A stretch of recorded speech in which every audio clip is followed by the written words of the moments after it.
B-double-E-double-R-U-N, beer run. B-double-E-double-R-U-N, beer run. All we need is a 10 and a 5 or a car and a key and a sober driver. B-double-E-double-R-U-N, beer run.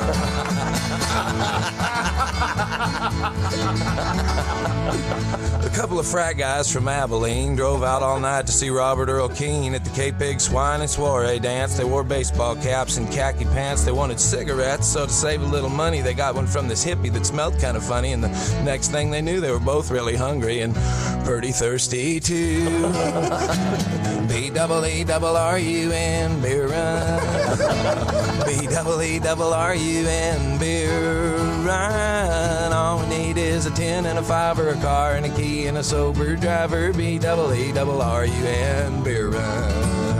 Found a store with the sign, said their beer was coldest, so they sent in Brad, cause he looked the oldest. He got a case of beer and a candy bar, walked over to where all them registers are, laid his fake ID on the countertop. The clerk looked, he turned, he looked back up, he stopped, he said, son, I'm not gonna call the cops, but I'm gonna have to keep this card. The guys both took it pretty hard.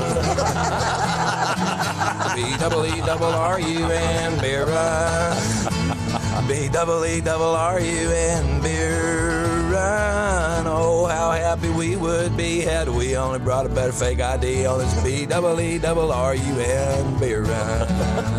They found this other old hippie named Sleepy John. He claimed to be the one from the Robert Earl Keen song, so they gave him all their cash. He bought them some brew. It was a beautiful day out in Santa Cruz. They were feeling so good it should have been a crime. The crowd was cool and the band was prime. They made it back up front to their seats just in time so they could sing with all their friends. They say the road goes on forever and the party never ends. B-double-E-double-R-U-N, beer run. B-double-E-double-R-U-N, beer run. All we need is a 10 and a 5 or a car and a key and a sober driver. B-double-E-double-R-U-N, beer run.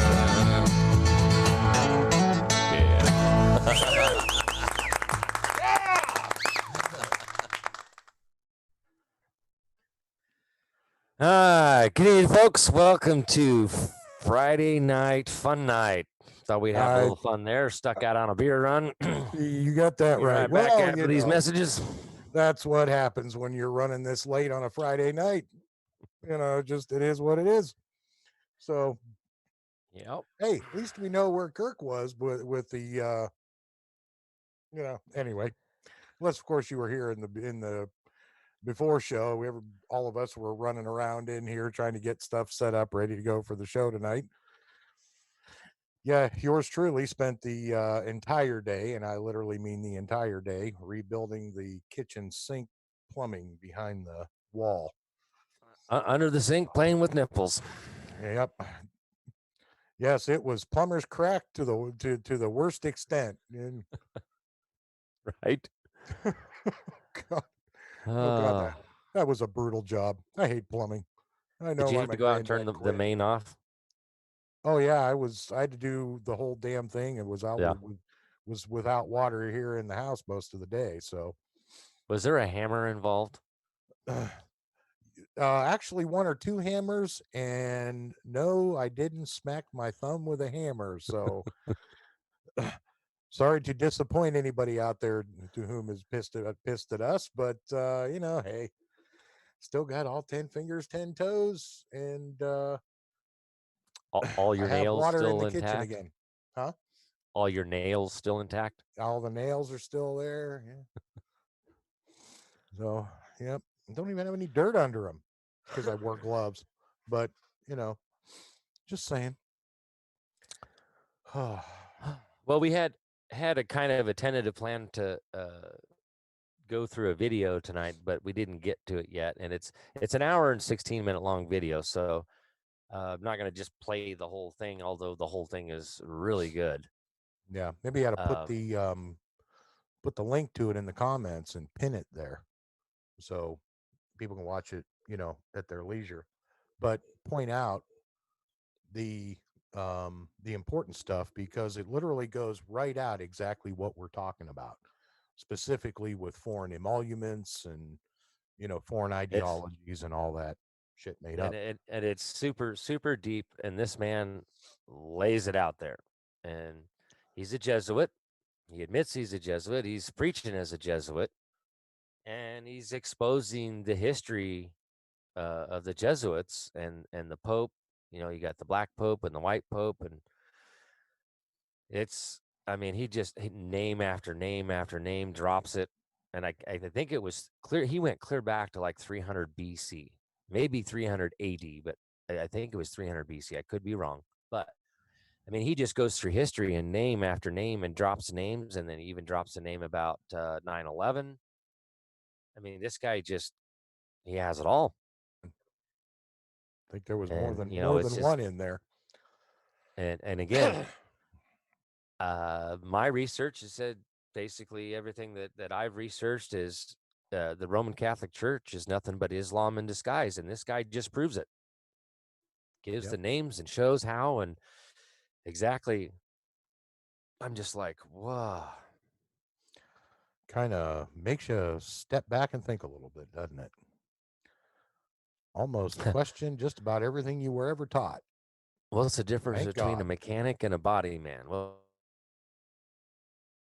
mechanic, the car stuff, and the body man fixes the body and paint. Yeah. Yeah. So thank God. No, I can't cut hair, as you can tell. That's the clippers that has the effect on that. But no, but I mean, this is exactly the stuff that we've been talking about. I mean, we've deep dove into it. You know, we joke about, you know, the difference between law and laws and, you know, land, air, water, and space, and, you know, all of that fun stuff we talk about. But, Yeah. you know, what is law? Well, and what is government? Well, governments are comprised, and governments and law actually both are comprised in pillars, which ironically is the genius of the um, the republic that the forefathers built, only containing three, and each one has a job to do, right? So that's why I said, okay, well, if the emoluments of my office are to do A, B, and C, don't you think I should know exactly what A, B, and C entails, right? To know a thing and to be bound to know it are regarded in law as equivalent, right? So, you know, I say, well, I have this duty and this and this and this, and those are the emoluments of my office. What about you? I showed you mine, show me yours. And everybody's going, I don't have one of those. Well, then what the hell are you doing here? Get the hell out of here. And this is the whole thing about these foreign emoluments, right? They're unincorporated, excuse me, foreign powers, foreign pillars, shit made up, statutes, codes, rules, regulations. Nobody even knows the difference anymore. And that's what historically I just call them what they are. They're the bastard child of the globe because nobody wants them around ever. Every time they show up, there's always it's nothing but a big fucking fight. And then it's like, oh yeah, we know who it is. It's the same dumb shit every other time. Oh, okay. Boy, am I glad we did that. So this is just another version of that, right? So all I did was open the history books and said, I'm going to do this, this, this, this, and this. And it all comes from right here. And as many bar complaints that have been filed against me, shit made up. I'm not part of the fourth pillar. I'm incorporated into the first pillar. Report through the second pillar, right? Yep. If the judge wants to talk to me, they know where to find me, right? I'm not bothering them. They're not bothering me. They elect to hear me. Why? Because they have discretionary jurisdiction. So again, if the letter of the law specifically states all judicial power shall be invested in one Supreme Court, explain this Five Eyes intelligence court. Cue the Jeopardy music, right?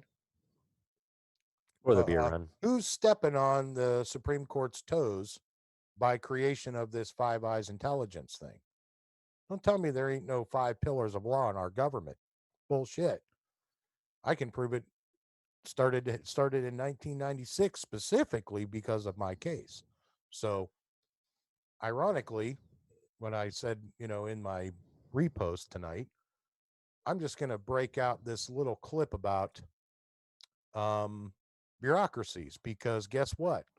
Article 1, Section 9, Clause 8 is actually, as Mark Levin said, it's the anti-bureaucracy clause. It's supposed to prevent this bullshit, right? So with that,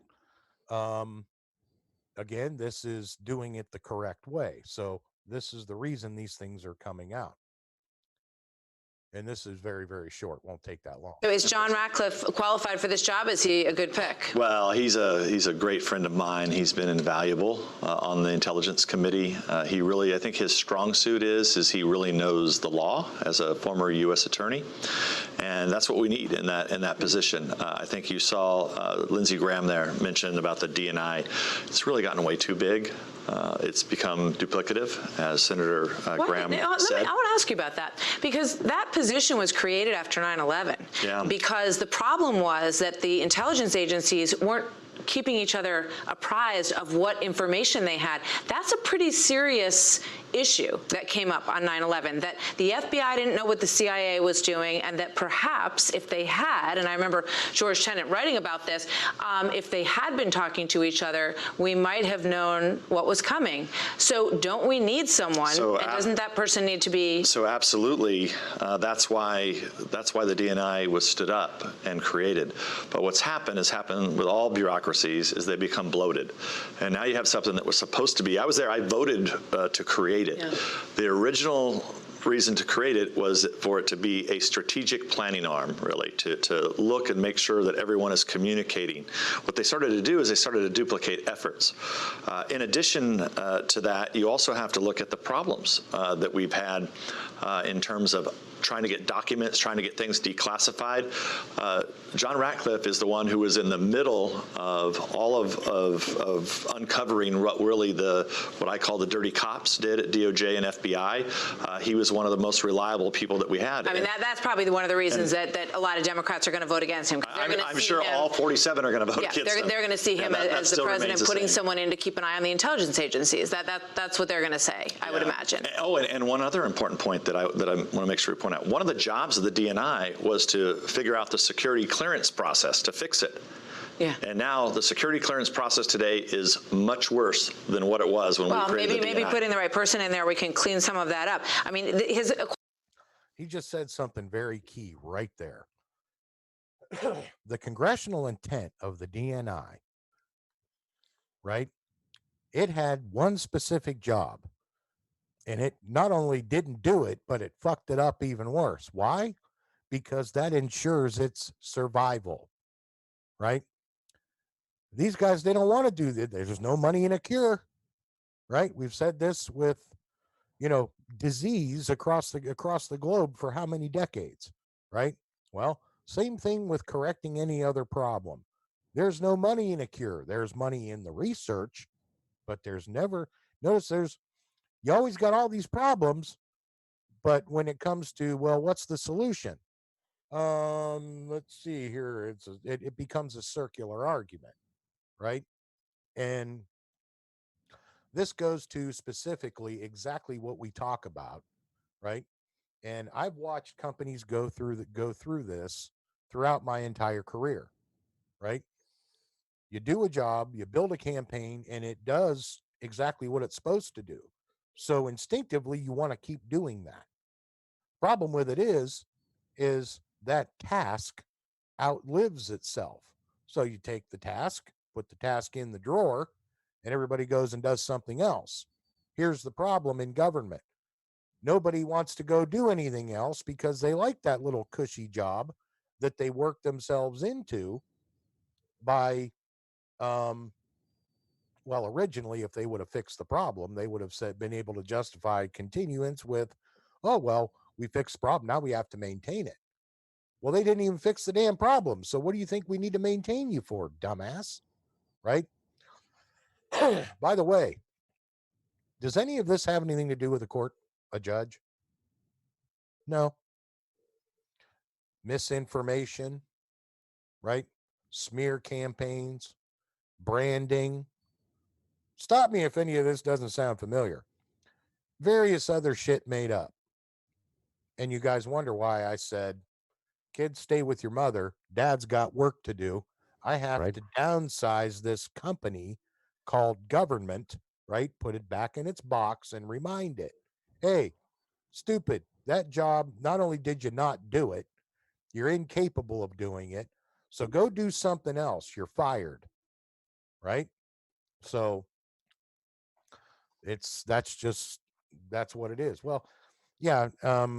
Raylene out on Facebook says it's called Y'all fraud. gotta go. It's not necessarily fraud as much as it is bad faith, right? So, or some combination of the two. So, everybody, you want to go right into fraud, but if you were put in task to do something with the legislative intent, hey, do this job, and they don't do it, that's not just fraud; it's bad faith. Because when they went in and said, "I'm going to do X, Y, and Z," and they didn't even do it, they entered into the contract in bad faith. It still nullifies the contract, right? So, and that's kind of the point of the stuff that I talk about a lot, the difference between fraud and bad faith, right? So, just to try to clarify a little bit of that. But go ahead, brother, because I know once you get into your whole, you know, the video that you're going to get into, right? Bad faith is going to take on a whole new connotation. So, I'm talking about bad faith in terms of entering into a contract, right? Right. One is religious, one has a connotation, and the other one does not. So, with that, I'm gonna. I was just gonna say, in reference to what you were just talking about, there's, y'all gotta go. You don't have to go home, but you can't stay here. Yeah. Your job's been eliminated. Mm-hmm. And I keep seeing more and more and more people, CEOs resigning from corporations, big time corporations, MasterCard being one of them, Disney. What happened? What just happened with Mr. Weinstein there? Or what's his name? Yeah. We talked about Harvey Weinstein. Harvey Weinstein, yeah. Yeah. He got convicted on 2 counts. Yeah. Yeah, the Slim Frank asked us out on YouTube. Did I see Barr's speech? Yes, I did. Actually, didn't watch it. I had it playing in the background while I was busy doing other stuff. But yeah, I had to rewind it a few times because I wanted to make sure I caught some things. But I did not catch Barr's speech. Yeah. Somebody asked if we caught his speech yet, but yeah, I did. Which one? Right. He's been a busy guy. Oh, I know he has. But things are really starting to heat up. Right. More and more people are starting to resign. We've got it's been a little while, but I think it's 3 months ago now. China had three of its major banks were closed. Yeah. And from what I understand, another one was closed. So, there's so many different things going on around the world. It's just holy smoke. It's everywhere. Yeah. Right. And this is what I keep saying. This is a worldwide corruption issue, and this video kind of helps comprehend that, and the fact that this evil has been around for a very, very, very long time. Yeah. This isn't something new, Right. Well, that reminds me of the impact assessment the Obamacare team put together. Remember this thing here, right? They took my original model and expanded it, right? So my original model was the Title IV shit made up, right? But the Obamacare, right, doesn't just carry with it the entitlement of the Social Security retirement funds, but there's also these endowment funds of these medical facilities and various other funds, right? So these are things that those accountants would know about, right? Because they used to manage all that stuff. So when you look at the advantage, the profit, gain, and benefit, the emolumentum, right? Benefits are nothing more than emoluments, right? just from the 13th century, right? So, and when looking at the whole thing with the Ebola virus and the way, the stock market took a serious nosedive, well, the old man calls me up and he says, well, I think it's safe to say we called that one. So, this is just us being us, right? Because, our brains go right to this model and we go, yep, as soon as you start going down those roads, right? This is the type of stuff that happens, and the market took a huge dive. So, you know, it's it's one of those things that's so old it's new again to a lot of people, and those of us who have been doing it all of our careers are like, you mean to tell me this is what the people wanted to see? All just a bunch of stuff that we did all day long, and it's like, apparently. So, it's like, okay, well, get comfy because this is going to take a while. Right. But yeah, it's just one bureaucratic nonsense thing after another. So once we start shutting them down, okay, think of it as like a pinprick. Okay. Well, when you pull a pin out, you're going to get a shot of blood, right? Well, when you pull it out and a blood spurt shoots, the rest of the pins start moving around, right? Because, hey, we needed that. Well, then you pull out another one. And, hey, you son of a bitch, we needed that one too, right? And it's like, well, the more pins you start pulling out, and then the thing starts to move again the way it's supposed to, and making all the right noises. It's like, hey, wait a minute. You mean to tell me all we had to do was to pull these things out? It's like, don't look at me, dude. I didn't put them there. So, it's just bizarre. It really is bizarre to watch how bloated this damn thing got. Right. And, you know, to see the benefit, right? Social media is a curse, obviously, but it's also a benefit, hence the reason that we do this show 3 nights a week. And, you know, I was hoping to get and sit down with Kirk an hour before the show and go through this video with him. Just wasn't in the cards today, man. We'll get to it. I'm not gonna play it tonight. Just for the simple fact that we haven't gone through it, and I don't want to just play a whole 1 hour 16-minute video. Right. Yeah, we're gonna go through it, and we're gonna go through it. I mean, pretty much every single word that he's got there and everything he says is golden. I mean, right. But to try and do commentary on an hour and 16 long video to begin with, we'll be here for 3 hours, right, 4 hours. So we'll may end up breaking it up into a few different episodes to get all the way through it. Just depends. We'll see. But yeah, it just kind of lays it all out there. Well, that's right. I mean, and the interesting thing enough too, we talk about how did we do all of this, right? And the answer is, well, you follow the process. Okay. So again, the question becomes, well, what process? And therein lies the question, right? Because why is it that certain people are getting things done and certain people are not, although we all have the same problem, which is pretty much exactly what I said, right? And, hence the whole one of the primary reasons that I went through and along with my team and put this together, right? So, the girls did a fantastic job of doing this. I mean, this is just some incredible work. When I go through it on the show, I usually just go through the files, but I've uploaded this onto the Patreon page so you guys can have it, it's with the table of contents and the whole thing. Still not 100% complete, but the meat and potatoes is there, right? So as long as the meat and potatoes is there and you can kind of get to the, the general gist of what does what and why, right? You can get into see what a proposal for action is, right? What does it take to create a proposal? Just to kind of pull up the, let's see, where is it? Here we are. Okay.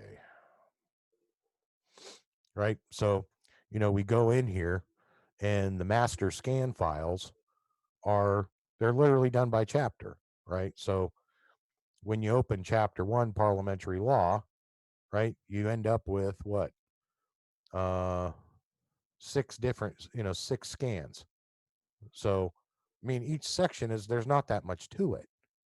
So all you need to do is just go back through it and say, okay, well, what do I need out of this book, right?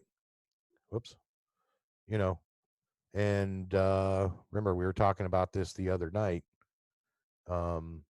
The section on creation of a select committee, right?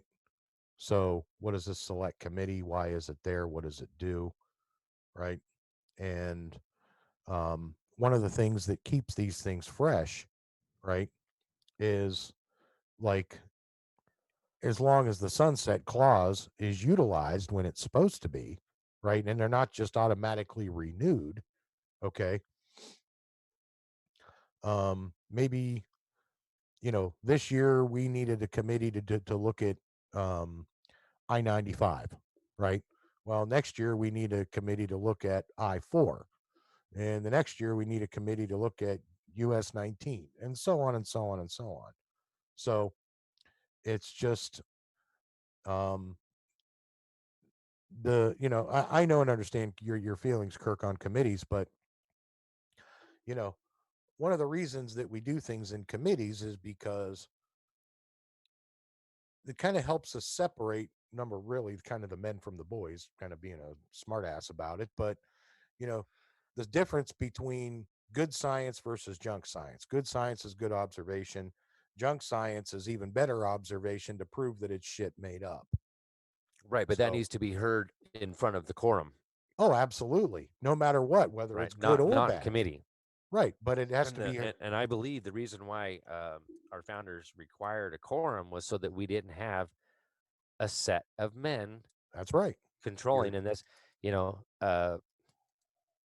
it just came up on my memories today from last year. This is where Heather Scott, Priscilla Giddens was in on it too, but the bill, which actually passed the Senate, I was at the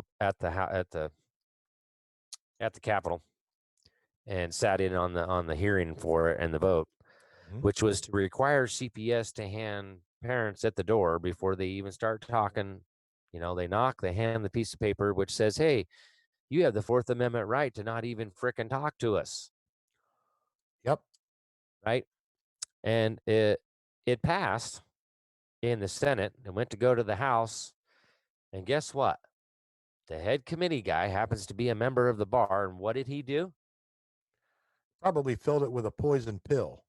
No, he drored it. Didn't even put it on the floor to be heard. Imagine Which that. In my mind, isn't that unlawful? I mean, if it passed the Senate, it must go to the House floor and be read and heard and voted on. So imagine that. So let's look at that. Okay. Because guess what? You just brought up a very interesting point, and I don't give a damn if it's the whole quorum or a committee, right? The duties of the presiding officer don't change. Right. Right. So whether you're a presiding officer of a committee or you're the Speaker of the House, the presiding officer of the entire body, you still have the same job. So if you're not going to do the job, get the hell out of here. That's kind of the point, right? So when you go through and you say, okay, well, your job is X, Y, Z. Well, okay, legislative intent was to streamline this process. Well, like you just got done saying, what did the presiding officer do? Table or stuffed it in a drawer. Now you just violated the emoluments of that office. Get him the hell out of here. right? Did anybody go to the rest of the committee? Or I'm sorry, did anybody go to the Speaker of the House and say, hey, you got some idiot bar member sitting in here who obviously has a conflict of interest because a piece of legislation that came over from the other side, the Senate, right? To go through this process, right, was conveniently stuffed in a drawer somewhere because it didn't fit with his agenda, right? So now, again, we're going to go back through here, and there's actually a section in the book called Relations Between the Houses. Matter of fact, I'm going to just pull that up. And let's see. Voting required. Election of members. Privilege from arrest. Meetings. Journals and records. The legislative chamber, right? Here's one. Conduct. Here, reading of bills. Procedural considerations. Relations with the executive, that would be the governor. Here it is, chapter 70. Relations with the other house. Well, I wonder what that says. Shall we look in there and find out what that says? Now, remember, I don't give a damn if we're talking about the entire Senate or House or just a committee or subcommittee. The rules are exactly the same. Equal justice under the law, damn it. Right? Right. So let's look at relations with the other house, right? Neither house can exercise any authority over a member or officer Office of the officer other. of the other. Yeah, of the other. But when some action appears advisable, one house may complain to the other concerning the conduct of a member or officer and leave any punishment to that house. There it is, right there. Right. And this is where we continue reading in here. I think it's possibly the next chapter, not sure. But where it talks about removing members. What's the process for removing members? Well, again, there would be a. I mean, aside from the people who voted them in there, can do a recall. But right in the House or the Senate themselves can bring that before. Well, say, no, that conduct is not Republican in character or conduct, so you're expelled. You're removed. You're removed from duty. Here we go. Discharge, right? You could just run down this process of discharge. Well, that's right? that's for a committee. We're talking Right? about expulsion of a member. The rules are the same, right? Those are special committee members. No, they're not. Hold on. All right. If you can create it, you can also uncreate it, or you can remove. Appointment should immediately follow reference. No, wrong chapter. I know exactly what you're talking about, and I've actually read it. I actually read it here on the show. And it was, maybe it was under, no, it wasn't under subcommittees. Damn it. It was under Section 796, I think. Creation. Investigations respecting members. Either house of the legislature has the power to investigate and institute an inquiry into the truth of an alleged bribery of any of its members or the members of the previous legislature connected with its legislative. Okay. Here you have the appointment by the presiding officer, right? So if you have an appointment, there also has to be an authority for removal of chairs or members. Here it is.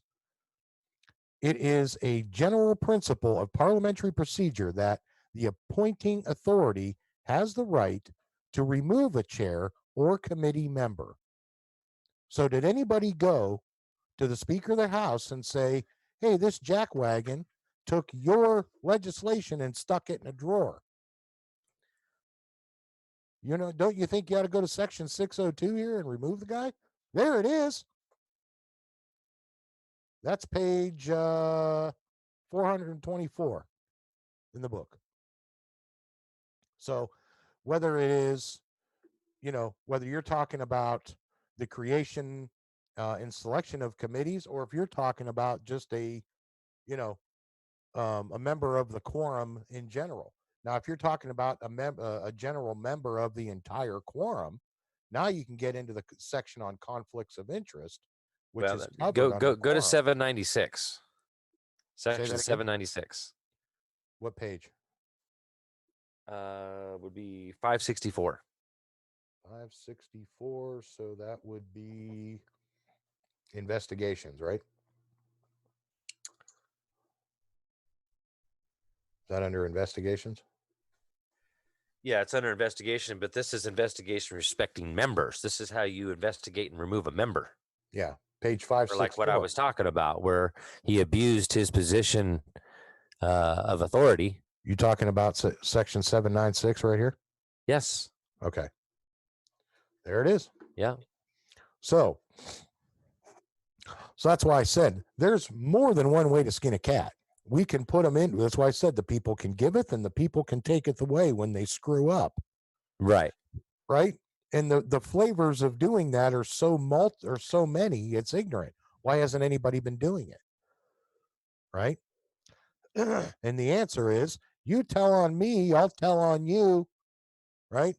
I got pictures of you with that little blonde from Hooters from 3 Saturdays ago or whatever the hell bullshit they pull. Right. I mean, we know their game.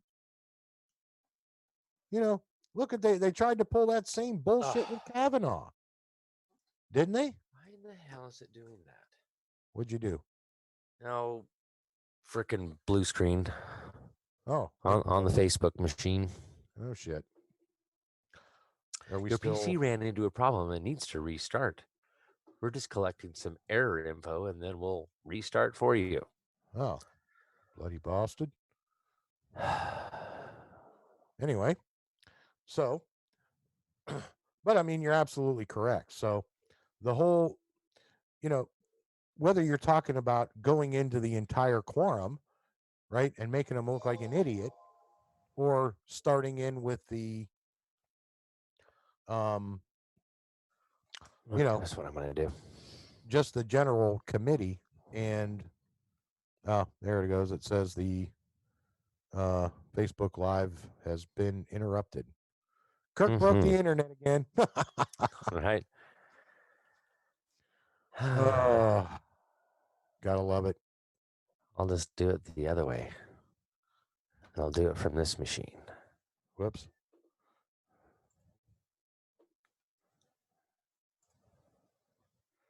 I'm gonna. Whoops. Kirk broke the internet. I'm blaming it on YouTube. Or I'm blaming it on YouTube. I'm blaming it on you, bro. Mm-hmm. So.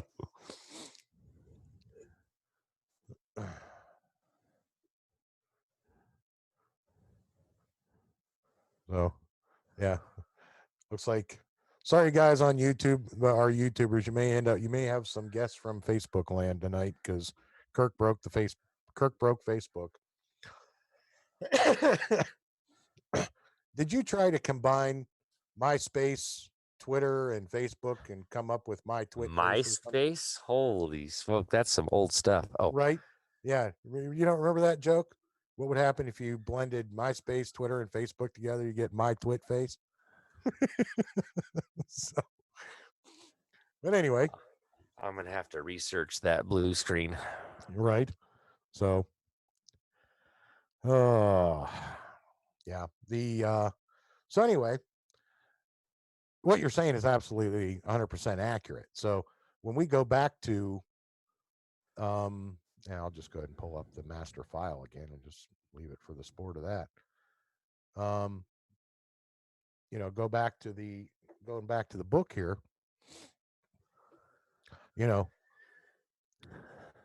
could you also not go into the just the 10 principles of group decision making, right?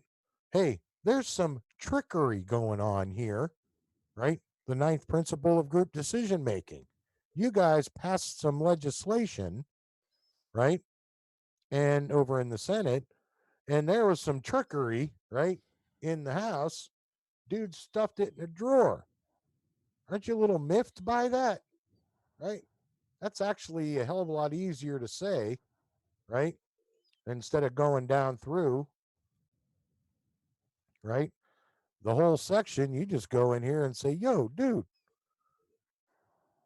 somebody pulled some shenanigans and took your legislation and stuck it in a drawer, man. Dude, isn't that bad faith? Right? I mean, just saying. That's why I say you want to fight or you want to win. Well, I like to win myself. So this is where you talk about you can beat them on principle alone. You don't have to go through the entire mechanism. So that was one of the reasons why I said, are you guys really sure you want to go down this road on just on principle? And the Republicans missed every shot and the Democrats died anyway in the impeachment. Remember me making that joke? So, ironically, it's this is no different. So, uh, but all of that process comes from the book, and you can go right to the book and say, well, here it is on page, 3 in the Mason's manual, those 10 principles of group decision making, page 3. So, don't even have to dive into and call a meeting and send up smoke signals and wake everybody up and all that bullshit and just say, dude, what the hell? Isn't that easier? So, but maybe I'm just spitballing here. So. Right. Well, let's see if I can pull. Yes, I can. So I can watch ish. Both. Did you find something to share? I try to watch the comments on both, but especially when I'm talking, I half the time, well, most of the time I can't read your comments and talk at the same time. So and then try to watch what's going on there and everywhere else. So Well, ironically enough, too, speaking of my boy Doug Collins, while you're searching there, let's hear what old Dougward has to say, because he actually just did a really interesting interview here the other day. Dougward's one of my favorite people, by the way, just so you guys know. That's why I call him Dougward. So. Carter Page, and while we're dealing with FISA right now in Congress, is so important because you never get the Carter Page, you never get the Russia investigation, and this country would have been saved from 3 years of a witch hunt that started. Now, the audio is kind of low on this. I understand that, but you may have to turn your audio up a little bit. But what he talks about in here is really important stuff. So, because and it's directly related to a lot of the stuff that we've already done. Absolutely. He's right about Carter Page. I agree with you. I want to remind people of how this all began, and it's exactly what the congressman has pointed to. I can tell you about 3.5 years ago, nearly 4 years ago, when I first started reporting on, I would call it the Russia hoax, but back then we didn't know, right? Back then, even when John Solomon and I began reporting on this, what we were looking at was indiscrepancies within the FBI, situations that didn't seem quite right within the NSA, and the very first story, I was reviewing it this morning saying, how did this all start? And I remember one of the very first stories that we broke was a story on surveillance. The Obama administration, basically in October 2016, had basically gone to the FISA courts and admitted that the system had basically been abused. The courts were stunned. They wrote a report saying that the lack of candor was unbelievable and there were serious violations of the Fourth Amendment. Serious violations. That means that during the time... What was that legislation you just mentioned? The Fourth Amendment, right? Yes. Okay. What did she just get done saying? The Fourth Amendment. The Fourth Amendment. So that's why I said, pay attention. This is when, you know, I mean, it's the letter of the law. Right. It's the supreme law. And again, I go back to American Jurisprudence, Volume 16, Constitutional Law, Section 100. Bills of Rights and those merely declaratory of the common law. Right. All of the Bill of Rights is that all of those rights that are enumerated in the Bill of Rights are already part of the common law. Right. Every last one of them have already been declared, laid down through some sort of declaration or Bill of Rights, going all the way back to that basic Magna Carta due process of law, including the right to the freedom of speech. I mean, you know, that's the funny part about, oh, well, the Bill of Rights doesn't apply to the states except by and through the 14th Amendment. Bullshit. Those are all rights that come from the common law. Those are all of our rights prior to instituting government. But anyway, she referenced the Fourth Amendment because of the well, you know, what they do, put in audio video recording equipment. Obama did before he left office. And oh yeah, absolutely. That's why I said so. You know, because you just got done mentioning a piece of legislation that passed the Senate pursuant to the Fourth Amendment in your state, and some idiot bar member stuffed it in a fucking drawer in the House. Yep. Right. So again, that's why I said, don't think these guys don't know. They're smart. Oh, we don't have to be handing the parents or, you know, the people anything that we don't need to be teaching them what their rights are. Yeah, sure. No. See, this is public policy, and this policy applies to the agents of CPS.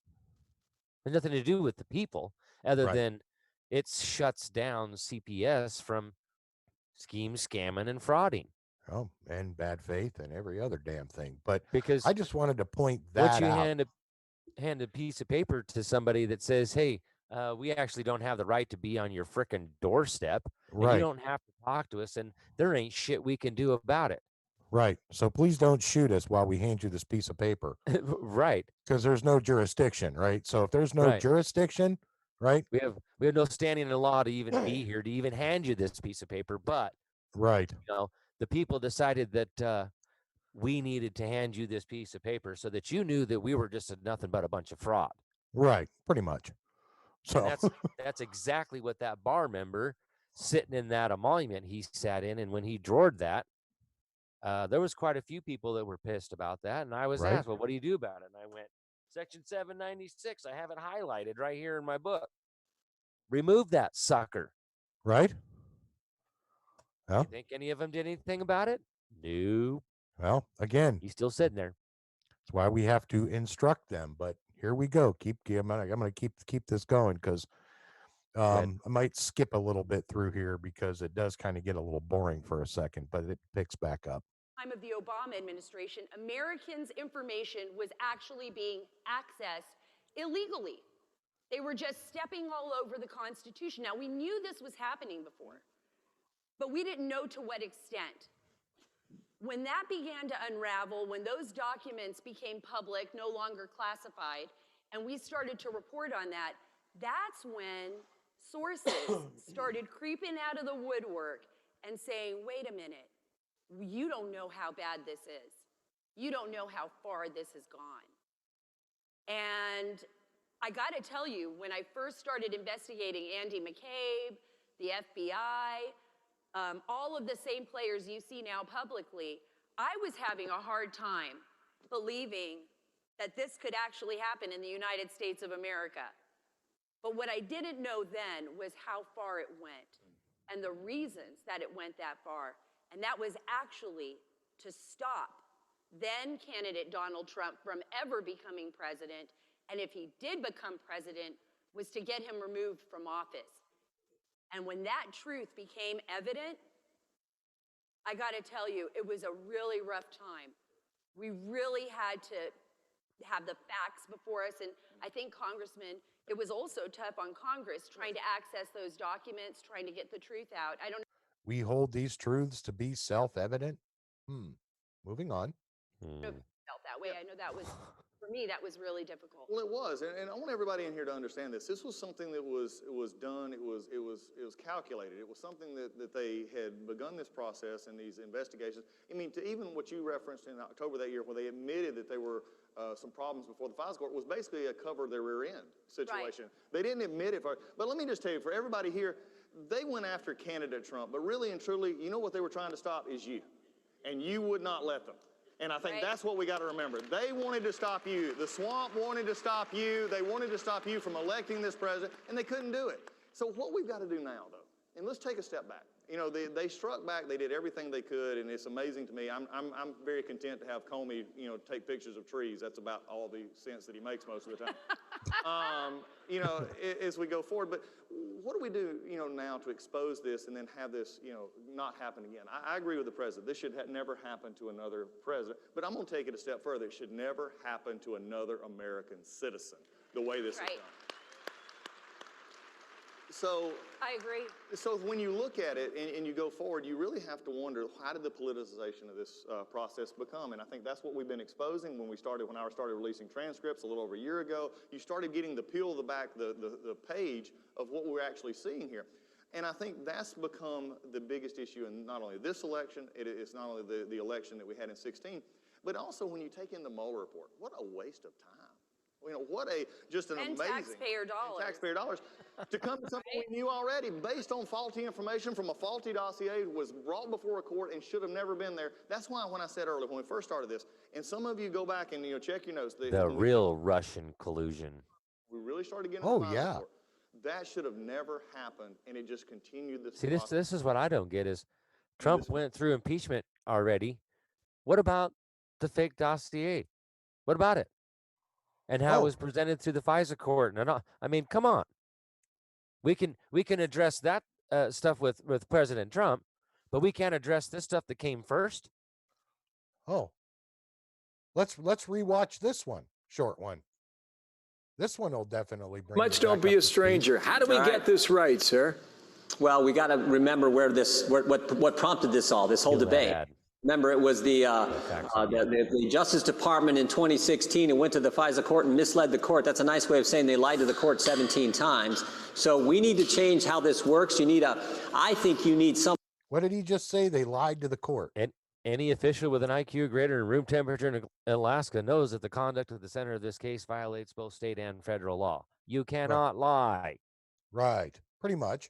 Someone at the court actually representing the American citizen who's about to lose some of their rights, some advocate for them. So that's one of the things we're going to try to push. And could that be loss prevention? Just saying. Get done in this legislation. Okay, but I'm reading here the administration supports keeping the part of the law that allows this agency to collect data on U.S. citizens. You got a problem with that? I do have a problem if it's not properly predicated, if you don't have the safeguards in place to make sure our fundamental liberties are protected. And we know that didn't happen in the Carter Page example. We know that didn't happen in that case. Remember, 17 times they misled the court. I always go back to what the Attorney General said, Bill, about 8 months ago when he testified in front of Congress, and he was talking about the whole Trump-Russia investigation. He said 4 very important things. He said there was a failure of leadership at the upper echelon of the FBI. Certainly true. Comey, McCabe, Baker, Strzok, Page, we know about that. He said spying took place, used a word that drove the left crazy. He said there's a basis for my concern about the spying that happened.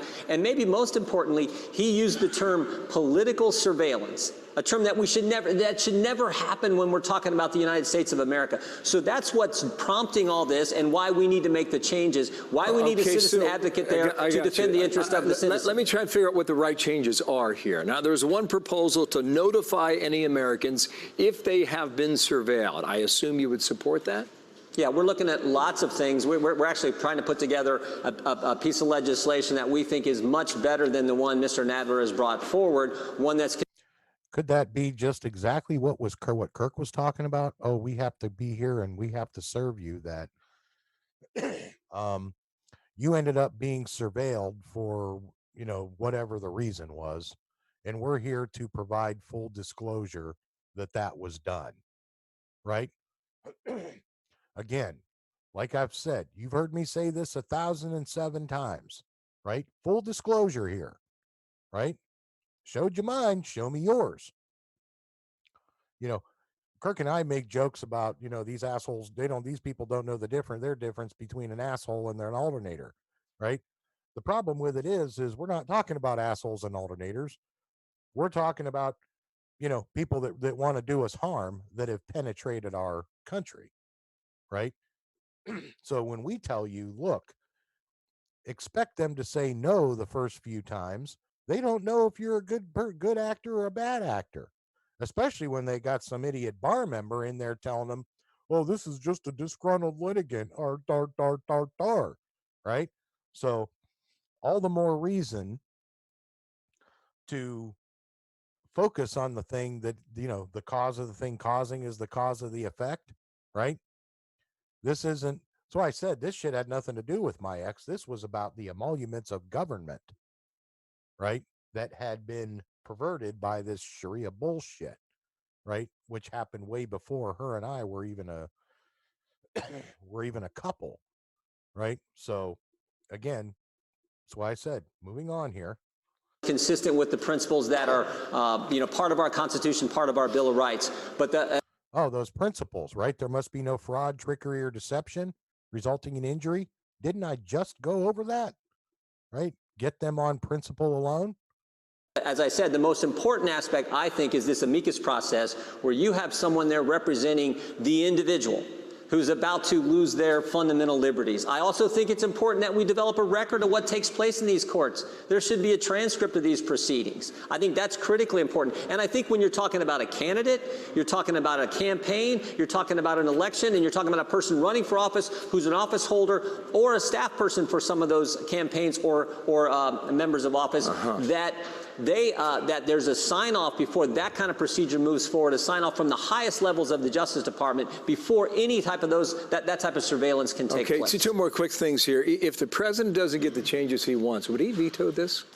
We'd have to talk to the White House, but I think the president's been pretty clear. I mean, think about what the president's been put through, this whole Trump-Russia investigation baloney that started clear back before he was even elected, when they, as I said, went to the court and lied to the court, where they named the investigation Crossfire Hurricane, where he had the struck-and-page text message. So all he's been through, I think he clearly wants reform in the direction I'm talking about and Republicans are talking about accomplishing. Last point on this. You're hearing these reports about him cleaning house, trying to get the never-Trumpers out of his administration. What do you know about that? I think the president's entitled to have the people around him that he thinks will best accomplish the policies he campaigned on and that 63 million of us elected him to accomplish. I think that is entirely what the president wants to do, have those individuals in his administration who are going to work tirelessly to accomplish what we elected him to do when we gave him that electoral college landslide in 2016. So I am totally for the president having those individuals in place to get the policies done that the American people want. Now, will the swamp push back? Of course. You try draining the swamp's going to fight back. And we see that every single day with this president. But we want him to keep fighting, and that's exactly what he's going to do. Some creatures. All right. You fight back against the swamp, or you push back against the swamp, they're going to push back against you. Tell us something we don't know, right? Yeah, Candy. Yeah, you're right. Talking treason. You betcha. So, has there ever been a public trial for treason in this country? I don't think there has. I could be wrong. I have never seen one. So, but I think it would definitely give some people a moment of pause. Let's just put it that way, right? So, you know, it's in the word treason is in the letter of the law, right? So if we are talking treason, right? Hey, it is what it is. So, you know, anyway, I'm going to continue on with old Dougward here because, like I said, he makes some really good points. Mayor of the Mueller report, all the things that we saw. And then when they couldn't do that, Right. when they couldn't do that, when Mueller went before the committee and basically, well, you know what he did. they said, oh my God, what do we do? What do we do? And then it just transitioned then into this sham impeachment from this fall. Like I said, I've come to the conclusion, I've said this many times before, he may not like it, I don't care. Adam Schiff can't spell truth, much less tell it. You know, and Jerry Nadler, unfortunately, is being led around most of the time by Adam Schiff, and that's become a problem. But as I've jokingly said, Adam Schiff can't even spell truth, much less tell it, right? So, okay. I think we've got it covered. Whoops. I guess it would help if I turn my bloody camera back on. There we go. So, we've covered the fact that every bit of this is shit made up, right? And up to and including, we've even impeached foreign emoluments, and that was the best way to get the court to be able to say, oh, yeah, foreign emoluments have no standing. Okay, now we have a cleanup to do. Two things that have to happen in that cleanup. First one is, how many political prisoners do we have? People that aren't watching this show because they're incarcerated, right? So, you know, yeah, I have a myriad of problems that I have to worry about, but could be a hell of a lot worse, right? They already pulled that shit on me twice. So, you know, it's a whole thing of, you know, yeah, I fought the law and I won because the law wasn't law. It was shit made up. So, you know, whether who's smarter at this point, well, again, that's an academic exercise and we've already been through it. So, that's why I said in the cleanup mechanism, we got to get the people that are in there that shouldn't be in there. We got to get them out first, right? And that includes get the kids back home to their parents. I was just talking about this with Nate a little while ago. And, you know, so, you know, look, I am nothing if not patient. Okay. And, you know, I don't mind doing the work. There needs to be a little reciprocity in here somewhere. And I'm not the only one that feels that way. So, you know, in the, you know, sort of in the kind of, you know, in the here and the now, you know, the fact that we literally came one word away from losing our our republic, you know, at least from the way I've, you know, perceived it, you know, it's a, you know, shit. Yeah. Looks like we better wake up. And, you know, so I don't know. That's why I said there's, you know, I believe what I see. You know, here's what I see. I see a lot of our work being duplicated in Washington. And I think there's a reason for that. And what I don't see is black helicopters and big ass SUVs parked in my driveway saying, come with me, mister. We're taking your happy ass to Cuba. You know, I don't see that. So, you know, because why? They got bigger fish to fry. Of the, you know, of any of the evils, you know, we're so far down on the scale of evil, we don't even count on the scale of evils. You know, as far as they're concerned, it's like, well, under normal circumstances, we would not like to see you doing stuff like this. But because it is what it is, somebody has to do it. If you're willing to do it, so what? Right? That's kind of the version of,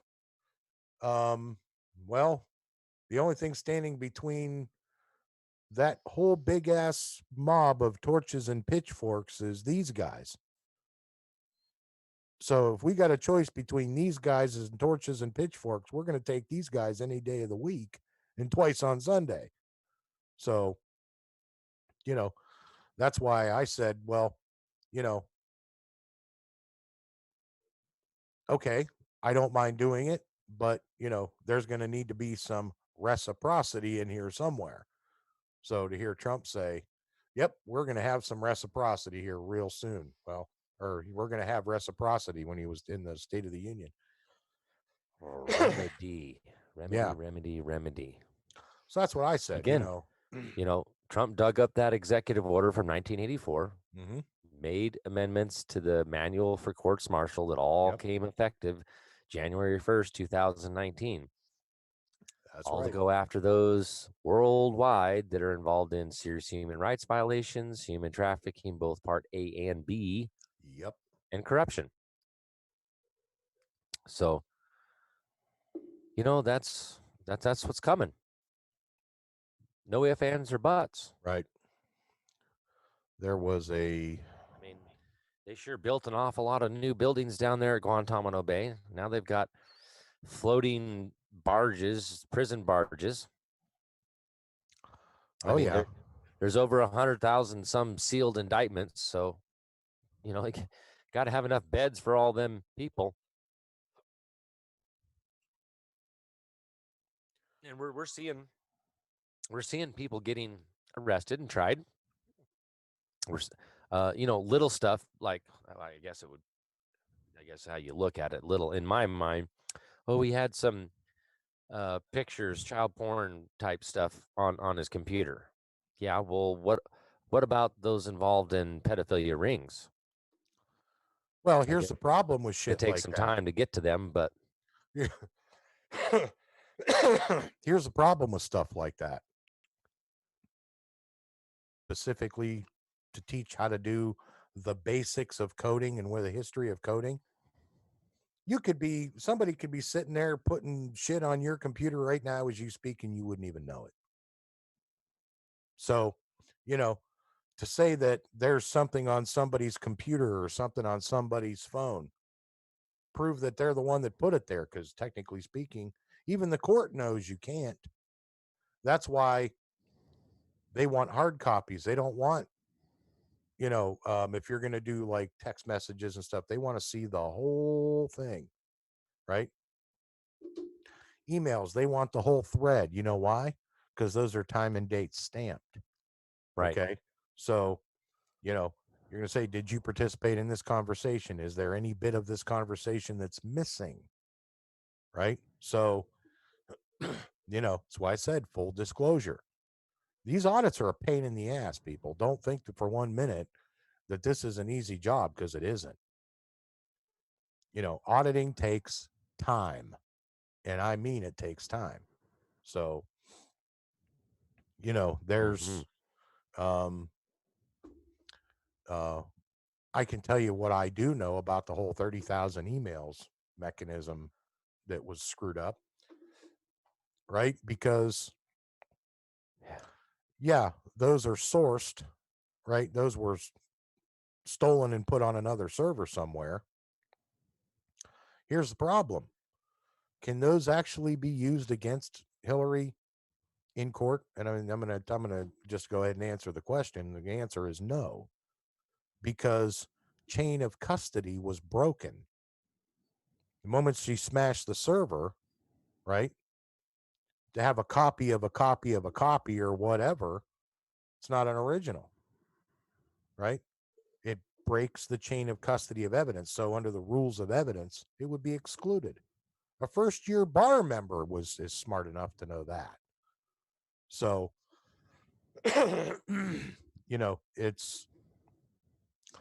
it's easier to get her on the process crime of, hey, you were told to not do that. Why did you do that? Remember the fire in the she shed? That's what my mom calls it. So, Fire in the she said. right. So, it's is a process crime as, potent as, the meat and potatoes of the act? Well, no, but, again, just because we didn't get them here and our justice system didn't get them, remember, they're pulling this shit in multiple countries around the world. Yeah. And we do have extradition treaties with other countries around the world. So where United States law, I mean, with right? everything the way it's been run since 1861, 1871-ish. Well, and again, this is the the reason United we States have has been the allies. military for the world. They've Well, and been again, using us to fight their own wars, which again goes right back to that video I wanted to go over tonight. Is World War I, all of the three major world wars were fought in the interest of the bankers on purpose.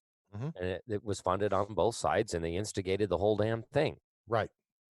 We So, know this now. For those of right. us that have done the research that's out Mhm. there, we know the scheme, scam, and fraud. Yeah. And they've been used in America and Americans to be the world police, Hmm. sending us in, through the CIA, the FBI, military, whatever. All of them Right. have all been just using the American people, and this is why some people are pissed off at certain vets or whatever, because, well, we know that those wars were fought on behalf of stupid frickin' bankers. So, yeah, in my mind, our military is supposed to be used to defend this nation from all enemies, both foreign and domestic, Right. here So, to protect our mainland. well, which goes to the extradition part. Remember, the 13th Amendment says, right? Not only can they lose their position of emolument, but they can also be deported, extradited to a country that doesn't have those protections, that doesn't allow for the shenanigans and the bullshit that for some reason our system of government tolerates. So, you know, there's good and bad to having archaic regimes out there on the planet. So, again, it's um, you know, going back to the whole mechanism that the Obama administration pulled with Obamacare and stealing kids and all of that bullshit and the transactions and the money and all that. None of that even complied with Islamic law. So, by technically speaking, if they were to be extradited to an Islamic country, they'd be killed. Right? That would be an honor killing under that religion, if you want to call it that. So And that's it um, right there. To the people in that the would other be them countries, taking care of their own, right? well, the comment out here by Diana Sharp, to the people in the other countries, we were the terrorist, and that's it. Uh-huh. But it's all a setup. The whole freaking thing is a setup. Oh yeah, yeah. And the whole company line of, you know, pick whatever you want to pick out of, any bit of history, whether it be the annals of America or, you know, some bullshit put out by the fake stream media, doesn't change the fact that, you know, I mean, this whole thing is just, it's so spiraled out of control. And the good news to now is secondary media sources like us and various other people around the globe, right, who are watching our show now, which of course I always like to bid you hello and thank you for joining us. Um, to watch us realize that we know we've been had, we know you've been had, and now we're going to show you how we were collectively had, right? We know it has nothing to do with the Russian people, right? We know it has nothing to do with the Chinese people. We know it has nothing to do with the Australian people, and so on and so on and so on. We know that. Hell, even we know it has nothing to do with the North Korean people. So, anybody who's pulling that bullshit out there, Americans are coming to kill us. Really? I didn't know that. I didn't know I harbored any ill will towards anybody in any other country. Anyway, moving on. Right. But, we're worried about getting the bad actors who are influencing foreign emoluments, is the way our law refers to them, right? And we're going to send them back to the actors that they conspired with in whatever respective country it was. So whether it would be somebody conspired with somebody in Ukraine, or somebody conspired with somebody in London, or somebody in France, or somebody in Italy, and so on and so on and so on, right? Well, they should be extradited to that country and tried as a co-conspirator under that country's law, right? So, is it a Well, again, there's more than one way to try for treason. Okay, well, you know, you want to commit treason against this country. Well, if you committed treason against this country, I guarantee you your co-conspirators committed treason against their country too. So tell you what, we're going to let the other country hold you accountable under our foreign emoluments clause, right? And give those people justice. I mean, in my mind, we should just pull every single last military troop home. Agreed. Bring them back here to the homeland, and let the chips fall where they fall. Have a big party. Block Right? party. My house. We'll defend the mainland, and well, not even just we'll do defend what the we're mainland. supposed to do. Right? Now we got some embassies and stuff. I guess we would still want to do, but me, president, I'd go in and just go, bring all our boys home. We're no longer going to be the world police. Nope. And we'll defend the homeland here and let the chips fall where they fall. I'd probably put out some sort of a, hey, by the way, all Americans that are overseas, you might want to come back to the homeland because we're pulling out. Yep. And see what happens. Right. You want our military force support. You got to pay for that, which is part of what Trump has already done, right? None of this freebie stuff. You want us there to help protect you? Fine, pay for it. We'll be your security guards, but technically speaking, that's not what our military is supposed to be for.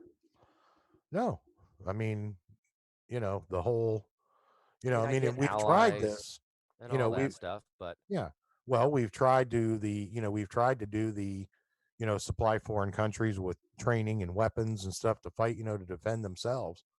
They end up using them against each other. God forbid, even back on us. Well, that's happened. Who are we to interfere with other nations and other countries' business? Well, God forbid peace would break out. That's bad for banking. I mean, business, if you're in the war business. But, hey, so I said, it just depends on how smart the people are when they're willing to sit up and go, hey, wait a minute. You mean to tell me you've built an entire mechanism, different versions of government on one word, right? And you didn't think we were going to catch you. Somebody was bound to catch you. I never expected it would be me, at least not in this country. Right. But somebody should have, but dang it, I guess it just had to be you, huh? I guess in the United States, it had to be loss prevention. Well, I guess that means I'm living up to the name, right? So when we first met, I called it out, bro. You're going down in the history books. Oh God, no! I hope not. Jesus. Oh, it is. Oh, please, God, no. Here, you can use the logo. History, just use the logo. So far, the emoluments clause of the Constitution has never been addressed. No. So I'm sorry, brother, but you're going down in history. You're going down in the books. And forever hold. No, never mind. Forever hold your peace. Right. We now have loss prevention. Yeah. In our form of government. Right. I mean, it's been sitting there the whole time. But, people like myself, how many times have I read the Constitution and it's since freaking 9th grade? And I never that emolument word thing in there, How do you think I felt? It's been hanging on my damn wall for how many years? Right. And it's in your own paperwork there on the wall. That's what I said. It's got my name on the word damn emolument thing. right in it. Yeah, but, it's got my name on it. I've been in the habit of grabbing a Black's Law dictionary, and when I come across a word in the Constitution, I would look it up or try to find it or, figure out what it means and that kind of stuff. I just never bothered to look at the word emolument, let alone know how to say it. Right. Well, the whole, this is what happens, I get married to my work, hence the whole conundrum thing. But, this is what loss prevention does. You know, we go in, we look at something, we analyze it, rip it apart, you know, look at it fundamentally, principally, mathematically, every possible way it can be examined, every known scientific method. It goes right down through that process. Same one every time. So does it, I guess fundamentally and principally, I guess for no pun intended, you know, it stands to reason that, you know, due to the nature of the job that I did, you know, that's my brain would just go right to it. You know, Well, the real crazy part is your recent discovery about your family history and how your grandpappy was a oh yeah. great grandfather. No. This is more of a distant, more of an uncle, like um twice great uncle or great uncle twice removed or something like that. I forget the exact Still relationship to it. in your direct family Mhm. bloodline ish Mhm. of being a fiduciary. Yep. Idet And fiducia, yep. in faith and trust. It's Latin for in faith and trust. So, you know, William Hallett, um, he was a senior, by the way, William Hallett Sr., doing this job in London or in England, and me doing it here in the States, you know, nature versus nurture, you know, it's one of those things. Right. It's uh fundamentally it's just it's literally in my blood. So I don't think I could have gotten away with this or from doing this even if I tried. You know, the kid's mother saying, "Hey, go find out who the hell stole our money," notwithstanding, you Right. know, it but yeah, I think it's kind of an interesting, you know, um and to you know to figure out that the process that I follow, you know, and why I'm so comfortable using the Masons, the Roberts, Jeffersons, and Reeds, you know, and the various state legislative manuals, why I'm so comfortable using those things, right? In government, we call it in Congress, you guys know them as committees and subcommittees. In the private sector, those are just known as departments, right? You know, so we have in Congress, we have a special committee on finance, right? It's in the House of Representatives. They control the purse. We have one of those in the private sector corporations too. It's called accounting. Then we have a subversion of accounting called payroll. We have another sub one called accounts receivable, accounts payable, and so on. So there's a lot of, you know, a lot goes on under the umbrella of accounting. So, you know, government, there's no different. That's why to me it's just like walking into the, you know, big ass corporate headquarters. That's why I know it Yep. so well. So,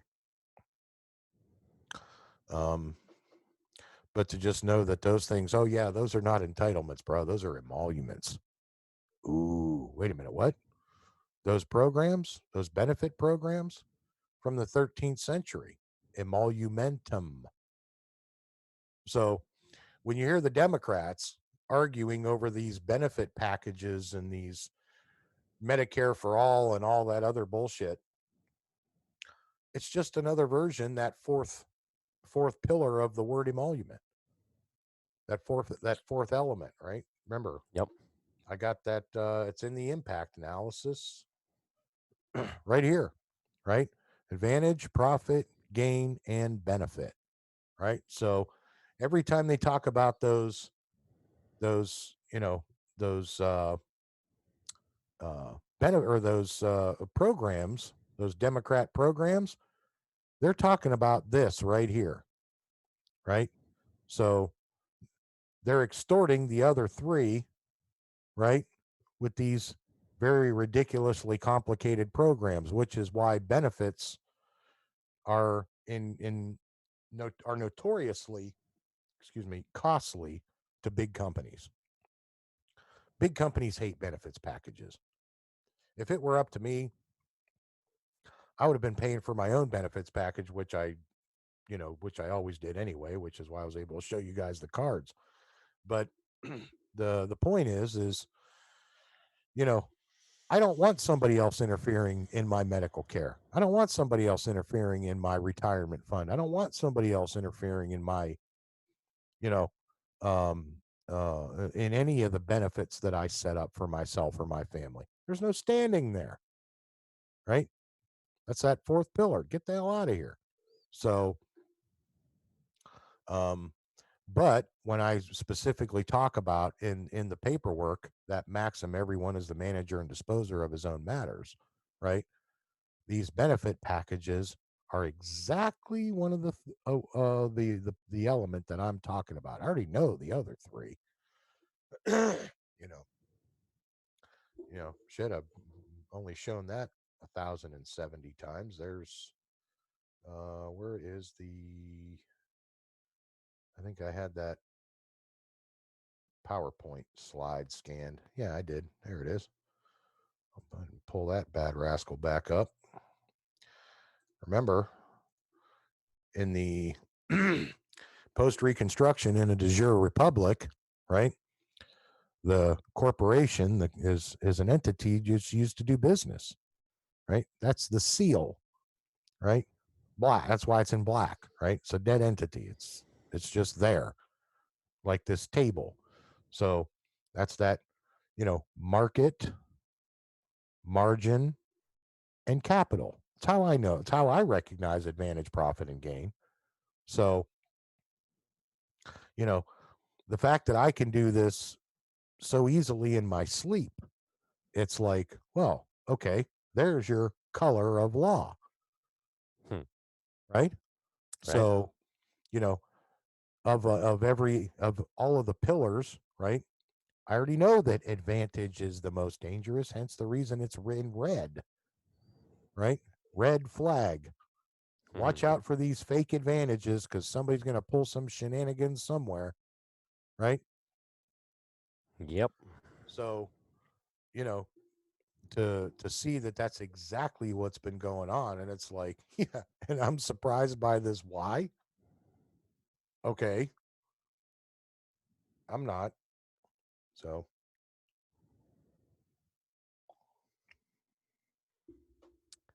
it is what it is, and here we are. Yeah. Lori brings up a good point.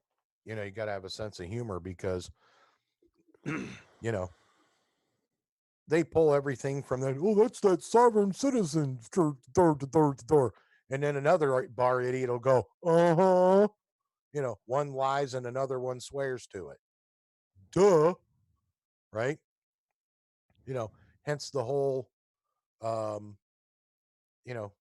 way I refer to this is, to hear Doug Collins say, yeah, Adam Schiff can't even, can't even say truth, much less spell it, so yeah, it's like, okay, well, it's not like they don't know it. So, okay. Right. Now that we've at least gotten it proper before the court, and that's the signification right there. We got it proper before the Supreme Court. Yeah. Right. The one. Right. Because the letter of the law, the letter of the law says all judicial power shall be invested in one Supreme Court. Where the hell did this other court come from? Did you vote on that? I didn't vote on that. Right? That would be creating something that's not within the confines of the Constitution. Can't do that. Not supposed to. It's an usurpation of power. There you go. So, which in the end ends up being treason. Right. So basically, the question becomes to the Supreme Court, hey, did you know somebody's trying to usurp you guys' power? Because the Constitution, the letter of the law says, all judicial powers shall be vested in one Supreme Court. So if there's going to be issues of intelligence, I would certainly think you guys would want to be in on the loop, don't you? right? My perception in my republic is that those issues are being handled by, they're supposed to be handled by the Supreme Court, not this secret court. What's this secret bullshit? That's that star chamber, right? Mm-hmm. So, again, that's why I say, to watch what the, because remember, 3 pillars of law, 3 branches, all with equal power. We've brought it forth that, hey, look, the court's got skin, the judges got skin in this game. There's a whole section in the book on it, right? And I catch flack for this all the time, especially from the bar members. They're like, wait a minute, what do you mean there's you no, you can't bring the judge in here, that's ex parte communication, blah blah blah blah blah. Really? Well, then why is there in chapter 8, why is there a section on powers of the courts? Okay, I think we should explore that, shouldn't we? Because separation of powers. Well, we should explore that, right? Because obviously somebody trespassed separation of powers, right? And went over the Supreme Court's head, creating this secret court. Did anybody bring that proper before the Supreme Court and say, hey, can we do this? My guess is no, they didn't. Right? Why? Because when Democrats tried to pull this shit in, the emoluments clause thing on Trump, the court said, yeah, there's no standing. Get the hell out of here. You're a political party, dickhead. Nice try. Too bad, so sad, kick rocks. Hallett beat you to it. So, again, let's go into what are those powers of the courts, right? Because that's why I said, hey, I'm here to tell the truth, the whole truth, nothing but the truth. So, full disclosure here. Okay, I don't have a problem. Now that I don't have a problem with that, let's discuss it. Judge, here's your powers in this process. And you know what? I want you here because I think you should be here, right? Because these bastards have been lying, not just to me, but they've been lying to you too. Are you surprised? Because they had an agenda? I'm not. So, again, is there anything ex parte communication about something that's in the legislative manual, for God's sake? I don't think so. Do you? So, for example, here's one extreme benefit to the people, right? Because powers of the courts over legislative bodies. Oh, well, let's see. How does the court view the people? Okay, well, right here in first principle, we've shown this a couple of times. The people of each state are vested with sovereign authority expressed by their elected representatives serving in a legislature. Okay, so if I have sovereign authority and I have all the power, I'm holding all the cards here. Well, that's all well and good, but there's going to be limitations to that because this is a limited government. What I cannot do in my person, I cannot do through the agency of another. I can't write a contract on that, right? So if I'm going to bring this proposal before the body, congressional body, and the court says, well, that's outside the letter of the law. Okay, why? Oh, you mean it violates the Foreign Emoluments Clause. Okay, sweet. Moving on, right? Mm-hmm. Wouldn't that have been a lot easier? I mean, maybe I'm just spitballing here, but wouldn't it not have been a lot easier than to just go ahead and bring one of the justices in from the Supreme Court? Yeah. Especially when they're talking about I think it would be court. very beneficial to have somebody from the outside. Not a disinterested third party from the third branch. Right? Yeah. So just providing some commentary on the law, findings of facts and conclusions of law. That's what? It. Hey, as far stick as to I'm the law concerned, and hey, actually, the law says this. You guys can't actually do that. Yeah. But here's what you can do. I pay my taxes. There's my corporate seal, right? So I'm paying for those emoluments. I want the benefits of that. right? So as far as that goes, if we're going to do something, we're going to say something, we want to make sure that everything is done consistent with the letter of the law. We already know statutes, codes, rules, regulations, it's all shit made up. Thanks, Peterson versus Peterson. Doesn't mean that we're still not going to do business, right? So, because guess what? There's a hell of a lot more business out there than just family law, right? Mm-hmm. We still got to go in there and unscrew all of these lots and blocks transactions where they're attempting to steal people's real property, right? Trying to take the house out from underneath you. Yeah. Give it to Now some we had the foreign right to be emolument. secure in our persons, papers, houses, and effects. The letter of the law. Right. Damn it. We keep going back to that And no basic warrant Magna Carta shall due issue but process. upon probable cause, as in cause of action. Right. They probably have a cause of action. Right. So, well, and again, which will if be they're further proved later down the road, right? Supposed to be.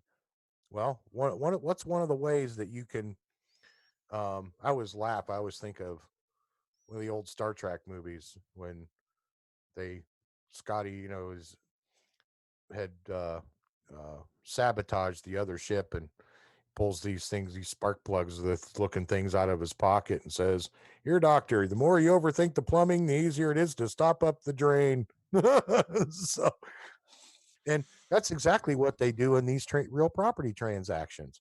They literally insert these these traps, these steps, extra steps, and don't tell you they're there, so the transaction never gets completed.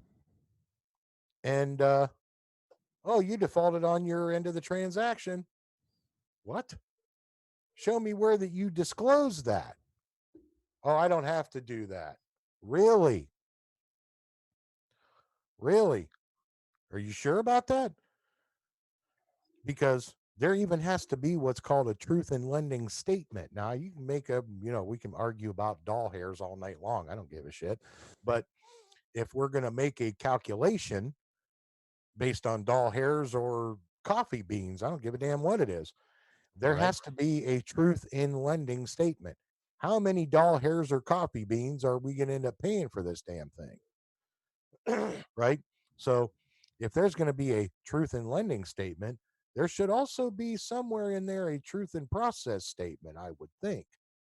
But what happened to maybe, and that I'm just full spitballing disclosure? Here. Oh, son of a bitch. By the way, when you do this promissory note, we're going to cash this in, and it's actually, just as good as those Federal Reserve notes that you just signed. This is your promissory note. That's right. And the reality, HJR 192, the reality is who made the promise to pay the debt? That would be Congress that promised to pay the debt. Because when they took away the gold and silver, right, they made that promise to pay all the debts. Mm-hmm. So when you write that promissory note, they've been paid. Yeah. So how are they coming and taking people's homes? Yeah. Why is it not actually held in allodial status? Land patents. Well, because it's recorded in lots and blocks, right? It's supposed to be recorded in meets and bounds. That's allodial status, allodial title. Now you're talking, or what's referred to as also fee simple, right? Mm-hmm. No fees are owed. Yep. Very simple. There are no fees that are owed. That's right. So, and back to the fundamental principle that land cannot be bought and sold. It can only be granted. Yeah, transacted, granted from one to the next. Right. Well, because technically speaking, we look at the law as God created the heavens and the earth, right? Right. So if God created the earth, how can you claim that you own it and you have the ability to sell it? Well, you hold title to this section in meets and bounds. There you go. And you can only grant it to somebody else. Right. So you don't own the land. You can only sell the equitable interest that you've made improvements to the land. Well, and then in American law, that's called holding title. right? Right. That's Right. a holding, right? In the corporate world, corporations have holdings, right? That's why they're called holdings. So, it's what it's a, you know, these commonly used words that I used in the private sector every day, to know how I use them and to see how governments perverted them, bastardized language, was like, wait a minute, you're doing what? No, you're not. So, that's why I said I made this so crazy, simple, stupid for the court to grant me standing, which they did, right?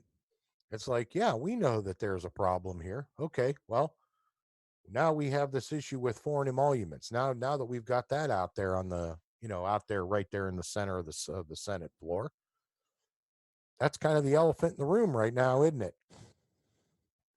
One of them. Just saying. The So, big bright pink elephant. or unicorn, whatever the hell you want to call it. That'd be a rainbow unicorn. Yeah. So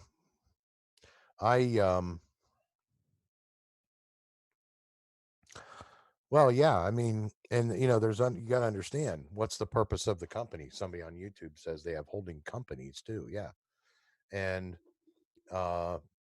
what's the purpose of the holding company? And that's to manage, the holdings of other companies, right? So, one company gets too large, right? And it's not uncommon to farm something out, you know.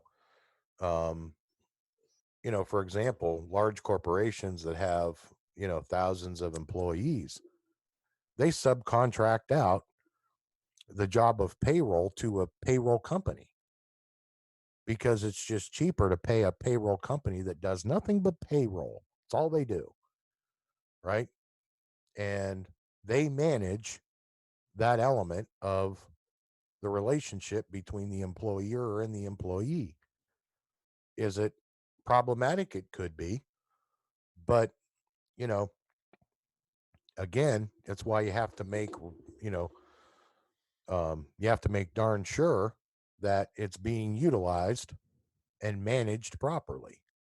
So that's the reason why that even big companies require monthly reporting from the payroll subcontracting companies. So, having managed multiple versions of those things and have to put them in what's called a profit and loss statement, each one of those things is actually called a line item on the company budget. So, it's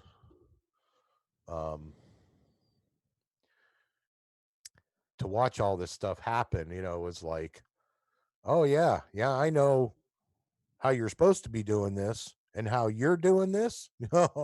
not in America, you're not. Right? So, where was the document on moving the Secret Service under the IRS? that just happened here recently, didn't it? That was one of the executive about 3 orders months ago. That was one of the executive orders from about 3 months ago. I think we showed it, didn't we?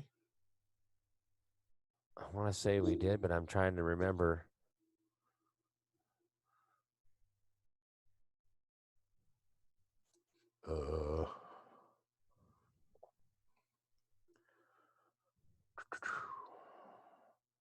Because remember, that's actually a very good point. Let me bring this up. Whoop. Wrong freaking files section.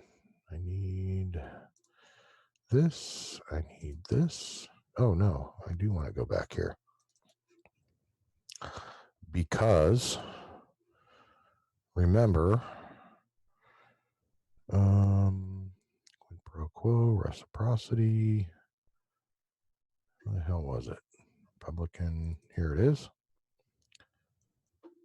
Remember, here's an example of one of these notices, the emolument scam notice I sent to the Secret Service. back in July of 2019, right? This was just a due notice of an emolument scam. There's the address, right? There's the body of the letter, and there's what I sent them. That's it right there. So, you know, I don't know if this update, right, and this process had anything to do with it. I don't know. I haven't heard. If somebody says that it did, they didn't hear that from me because I didn't make that claim. So I only did it this way because I know that the Secret Service is supposed to be the one with oversight that reports directly to the Finance Committee in Congress. How that got screwed up under the Obama administration,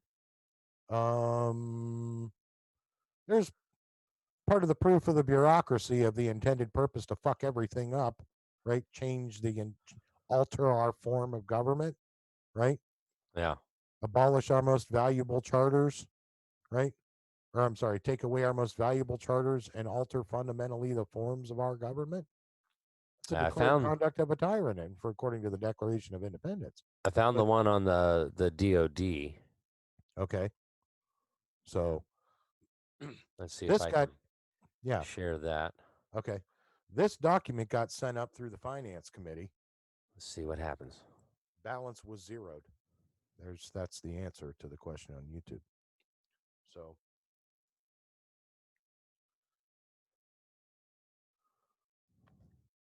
because it was a fake debt.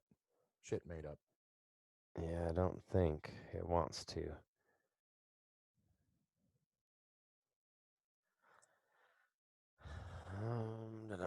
Let's see if I can get this in the right position.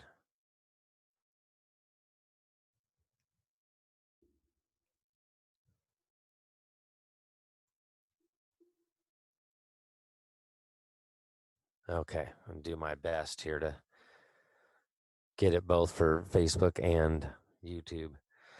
Transferring responsibility for background investigations to the Department of Defense by the power vested in me as president. By the Constitution and the laws of the United States of America is hereby ordered as followed. And I think this was, April 20. This was April. Executive Order 13869. Gotcha. So this is where it went back behind the scenes investigations where we've been reporting to the Department of Defense, among others, right? DOJ and Department of Defense. But this is the one where the SES, I believe, was abolished. Mm-hmm. I think it's Senior Emolument Service, you mean?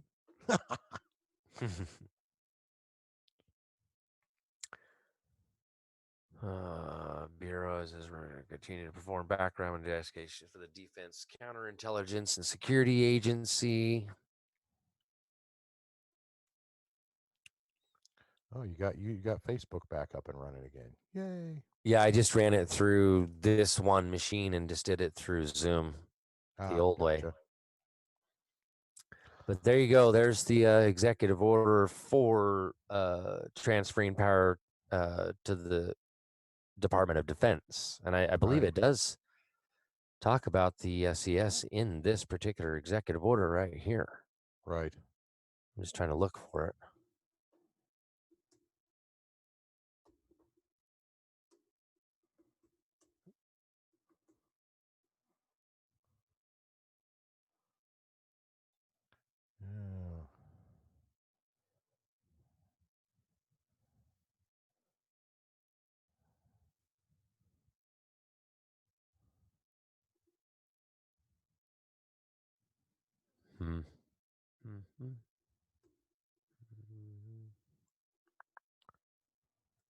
Been a while since I've looked at this one. We usually try to put this info out right when it comes out.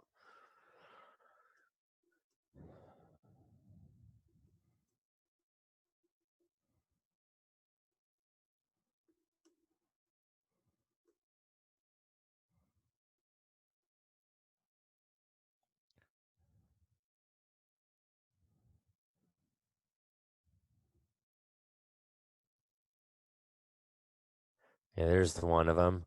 National Background Investigations Bureau. So got rid of that one.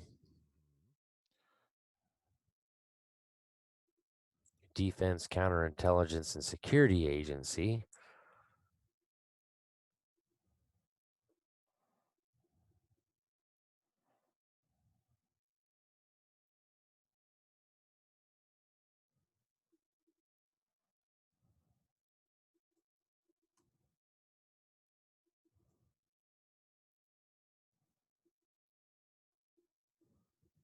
Billing code. There's one for you. Right. All right, so there you have that one. I can't remember where it was talking about the Secret Service was in charge of Right.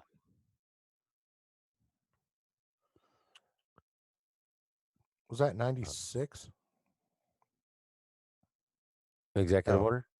No. The executive order was just this year, 2019. But Yeah, that was April 2019.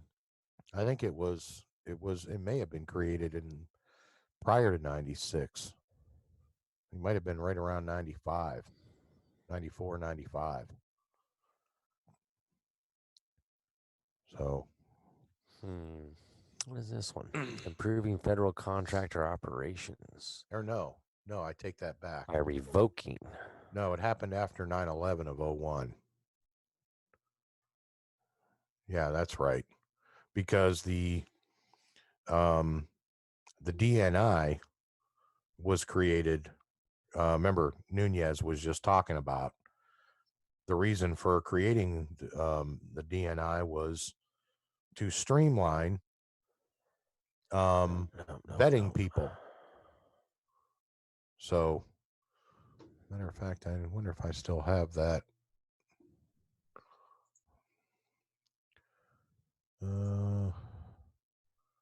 Because he was just talking about,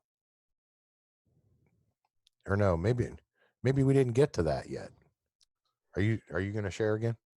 No, go ahead. Okay. While you're searching, I'm gonna pull this back up again because I don't think we got to this in the video yet. Qualifications are not all that different than Dan Coates, who had the job, in terms of what his background is, also on the Intelligence Committee, as you say. So we'll see where that goes. In terms of the briefing on coronavirus, you were in that room. Here's what Chairman Adam Schiff said this: the president and vice president don't inspire confidence, and because the president has made so many false statements about so many things, you really can't rely on the White House, says Chairman Adam Schiff. What did you make of that briefing, and what do you make of that statement? Well, probably the most important thing that we could do if we're going to stop anyone from meeting, and I only say this half joking, is for Congress to stop meeting. I was in that hearing. It was a lot of yelling, a lot of blaming, a lot of name calling, and look, this is a serious issue. People are worried. We don't know a lot about this because the Chinese have been so secretive about it, and so folks that were claiming that the president just weeks ago was trying to, he was being racist because he was talking, and now that ends up being exactly the right thing to do. I think the American people would be so happy if both sides sort of said, you know what, let's put it all aside and let's just deal with this. It's a health problem that's facing the United States, but it seems like everybody can't even help themselves from using all of these situations, any situation, as a way to hammer each other. And the American people actually might be happy if the Congress just shut its lights down for about 3 months. Yeah, everybody go into quarantine for a little while. We could use that. Quick question for you about this Ukraine investigation that is now looking into the firing of Viktor Shokin. So everybody remembers that a lot of this goes back to Vice President Biden. I'm going to go back to where he was talking about the DNI because that was significant. Was it? That the FBI didn't know what the CIA was doing, each other. And that's what we need in that position. I think you saw Lindsey Graham there mention about the DNI. It's really gotten way too big. It's become duplicative, as Senator Graham said. I want to ask you about that, because that position was created after 9/11. Yeah. Because the problem was that the intelligence agencies weren't keeping each other apprised of what information they had, that's a pretty serious issue that came up on 9/11, that the FBI didn't know what the CIA was doing, and that perhaps if they had, and I remember George Tenet writing about this, if they had been talking to each other, we might have known what was coming. So don't we need someone, and doesn't that person need to be? So absolutely, that's why the DNI was stood up and created. But what's happened with all bureaucracies is they become bloated. And now you have something that was supposed to be, I was there, I voted to create it. Yeah. The original reason to create it was for it to be a strategic planning arm, really, to look and make sure that everyone is communicating. What they started to do is they started to duplicate efforts. In addition to that. So again, we know what the law of creation is. We know what the legislative intent was. What they've been doing with it has been completely different than what the legislative intent was, right? My whole joke about the seatbelt law, right? The seatbelt law was supposed to be a supplement as a substitute for speeding or some other traffic violation. Now all of a sudden you have click it or ticket. What the fuck is that, right? So again, if you give them an inch, they're going to take a mile. We know this in inherent throughout history. So that's why I said, if you guys don't even know the difference between your asshole and an alternator, I'm taking back the assholes and the alternators. Go sit down and shut up. So, and the court seems to be okay with that, right? Because, that's why I said, the whole managing of the benefits packages, that's got nothing to do with government. Matter of fact, going back through the Federalist Papers, the Federalist Papers talk specifically, repetitively about the potential dangers of a professionalized practice of law. That's one of them. And they also talk about the inherent dangers of the potential for a centralized banking system, right? Meaning the global bank specifically, as being potentially slavish, right? Because of its inherent nature. Hence, perpetuities and monopolies are contrary to the genius of a free government, as it says in the Texas Constitution. So, this is one of the main reasons why.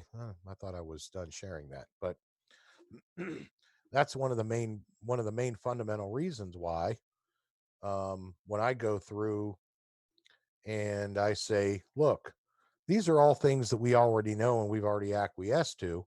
And as we've done business in the private sector, that's why a business impact analysis on one program called Obamacare looks just like this, right? Remember, this was, I participated in the project, but I wasn't as anywhere near as hands-on with this one as I was with the whole Title IV mechanism. This was done a lot, mostly by accountants, right? And various other persons in positions of emolument. The only reason I participated in this is because when they go in and they steal the real property of the elderly, right? They needed my credential, the transaction, right? My expertise in transactions to show exactly how they're doing it within the retirement home community program shit that they've created, right? Is there standing to create it? Hell no, right? So this is why we go in there and we're saying, okay, court, we already know that you can't do this. Are you going to declare it void? I'm in here saying that it's bullshit made up, and I've got a credential. I got emoluments on my wall for this. So you want to tell them no? You want me to tell them no? Are we going to have to tell them no collectively together? Right? And that's in essence what it's going to be. What part of no, N-O, do you not understand? Not K-N-O-W, stupid. So, and this is one of the reasons why these freaking liberals' heads are exploding. You can't tell me no, it hurts my feelings. I don't give a shit about your feelings. It's not within the letter of the law. So, and by the way, that real property and personal property you stole, you're going to have to give all that back too, like it or not. Too bad, so sad. Suck it up, Buttercup.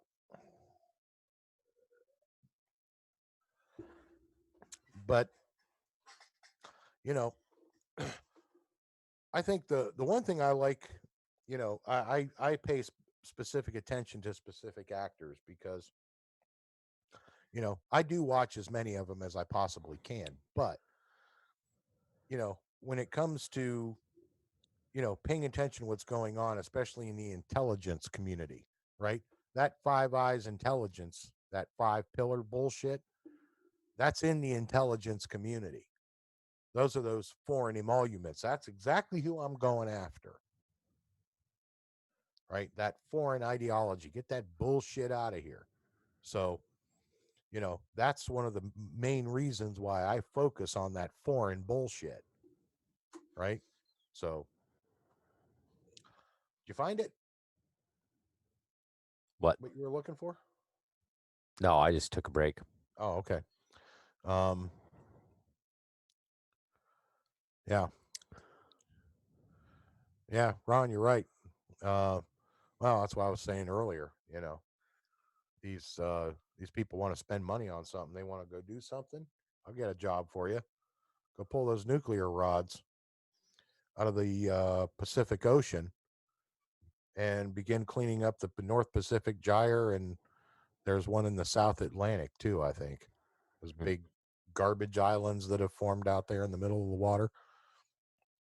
So you want something to do? You want to go clean up the environment? Yeah, you better get a big ass shovel because you're going to need it. So, but, you know, hey, that's why I said, you want a job? I'll give you one. You probably ain't going to like it, but I'll give you one. Right. Well, you want to do our end show stuff? Oh, yeah. You know what? I had that. We can close this out for the night. Yeah, I had that on the screen here and I got busy talking as if I would ever do that. God forbid. Okay. Remember, as we get ready to sign off tonight, remember what a remonstrance is, right? Mm-hmm. So don't forget. Short version, stating a lawful claim against anyone or anything pertaining to the emoluments of government. That's the short version of what a remonstrance is. So if you like what we do here, by all means, remember, we've got multiple projects, multiple things happening already.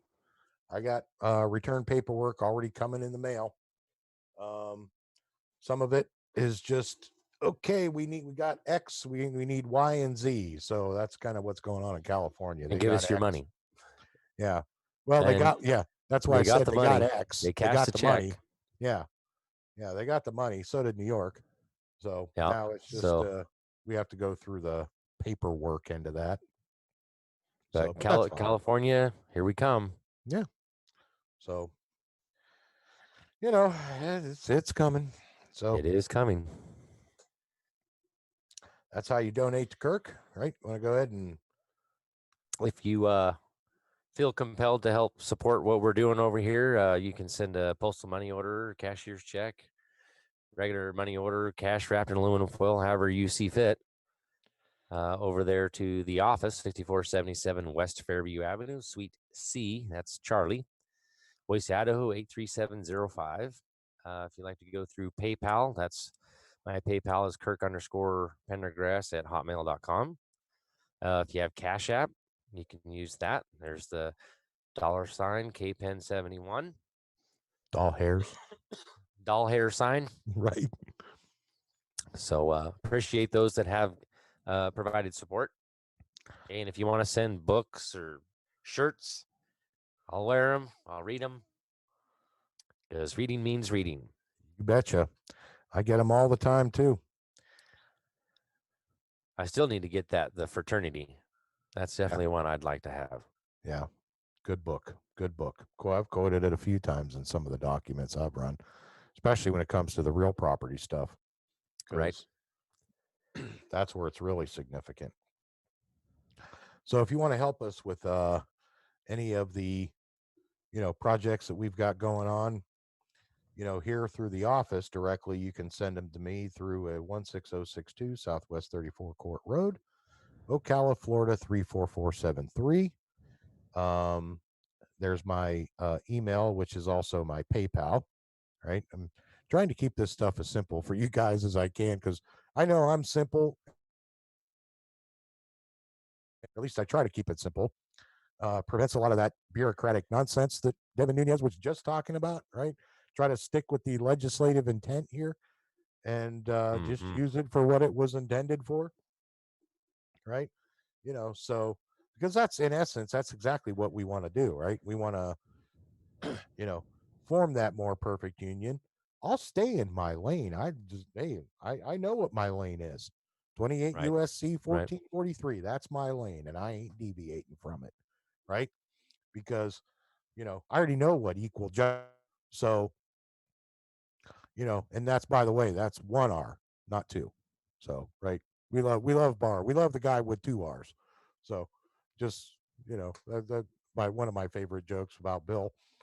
But also the this is, let's see if she got that up and running yet, and she was All headed to right. do So I it. want to reiterate here what we've been teaching for 3 years, that the law says that we go to the legislature with the redress of grievances. Right. Okay. So we at E-Clause have already gone to the legislature with the redress of grievances in Field's behalf. Right. No, we did not file anything in the judicial branch, but that does not mean that we didn't file anything in the legislature, the legislative branch, the DOJ. Right. Okay. So That's how we sorry for file 'em. your confusion, but Right. for those that are confused on whether or not we've done anything for Field, you're not paying attention, you're new, you just don't know, whatever the reason is why you don't know, Right. is actually really irrelevant. But the fact is we've showed pieces and parts of the documents, because this is all under investigation. So Mm-hmm. we're just letting it be. Yep. Right? Letting due process of law work. Well, It's going to again, take some time. We're dealing with some seriously deep corruption here in Broward County. oh yeah, don't think they And don't know it, because they know it. This isn't something that's, going to happen overnight. Mm-hmm. But make no mistake, Right. things have been filed on Field's behalf. Right. Regarding the current case. I'm Just expecting not a in the request. judicial branch. Well, I mean, I could get the request, right? I could get a request to file a habeas in that case, right? I know you've already got one built, so it's any simple modifications from me to make it consistent with Florida law, I could do it like that. So, Oh, man. but if it becomes a question, right? So, because I've already addressed this problem, they already know about these actors. You already did that through, or we already did that through what was the other case? Oh, that's right. The HomeSab case, right? We already took that one in there. Same set of actors, wasn't it? Yep. Oh, Some of imagine that. So, So, again, well, we got a gentleman out here who's offering $500 for every case that we can show you that's gone in our favor. Oh, you about ready to go broke, dude? You ready to put your money where your mouth is? Because I'll show you mine. I'll show you where I've won. mm-hmm. One of them being, oh, gee, the right to travel. How about that? We don't want to show that one, right? How about the contempt of court that I just beat? How about the being driving without granted privileges? I mean, I can go throughout my history where I've beat several cases throughout my history, of 30 years being in the system, being subjected to this corruption. Hold on a minute. Ask and then you shall receive. Ask and you shall receive. I have So that. how do we get a hold of you? We want paid, Matt. You opened your big mouth. I'll take your frickin' money. Right.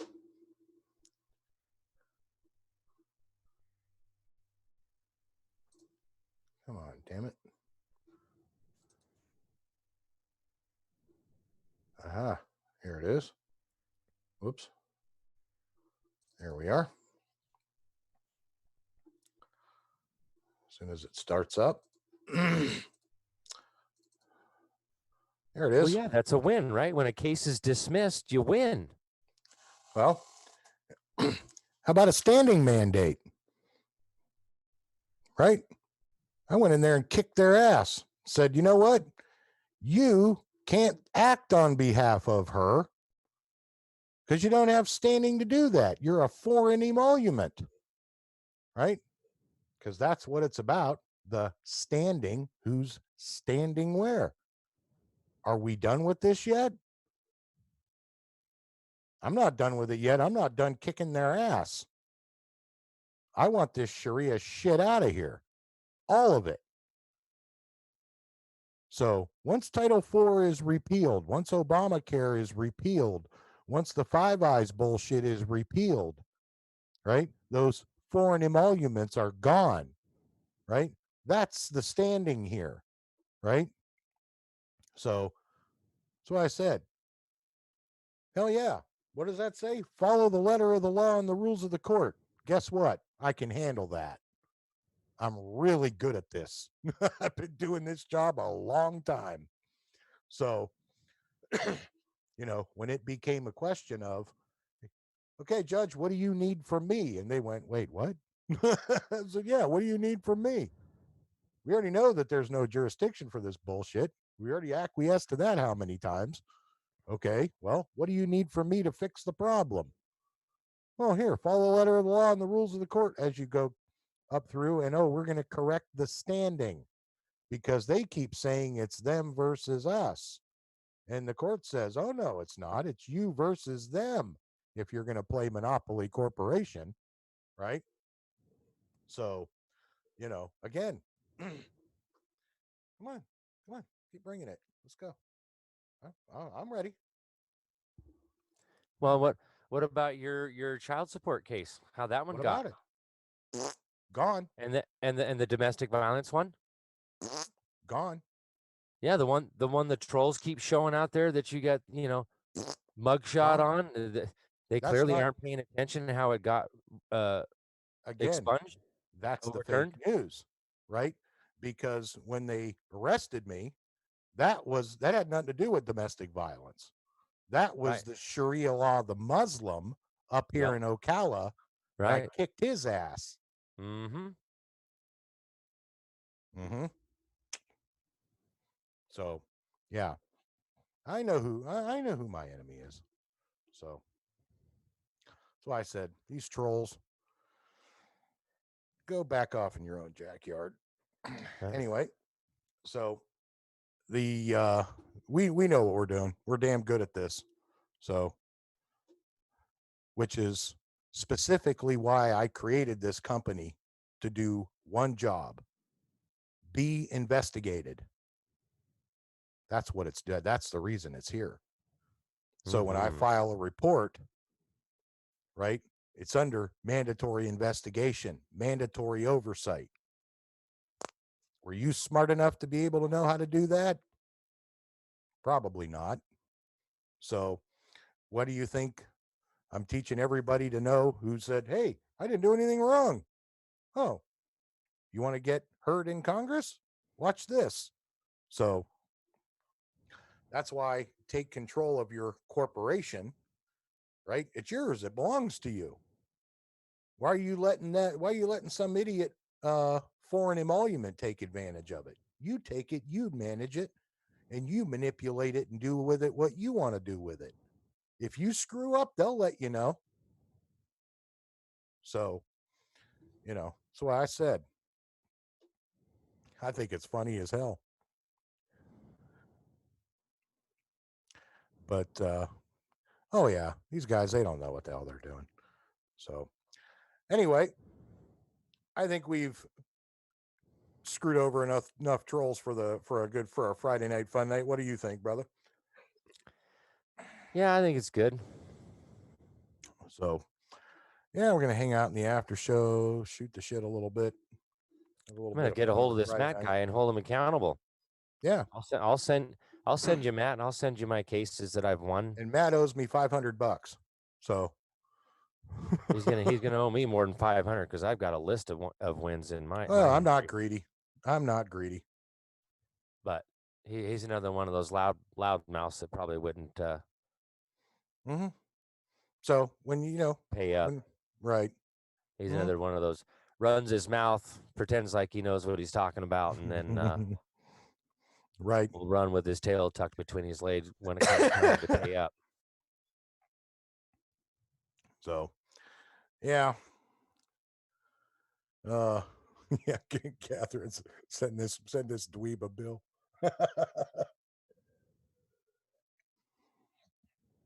Oh God. Yeah, it's all in writing. He said he was going to pay 500. Mm-hmm. That's what I heard. For every case that we can show him that we won. So. Mm-hmm. Well, again, you want to talk about the child support case? I just showed him where I beat their ass. Yeah. So I'm not bound to Sharia law, buddy. Get the hell out of here. Fuck off. Isn't that right? That's what it is. So I got one for you. I showed you mine. Show me yours. Speaking of that, you know so goddamn much. Maybe you can answer this question because nobody else can.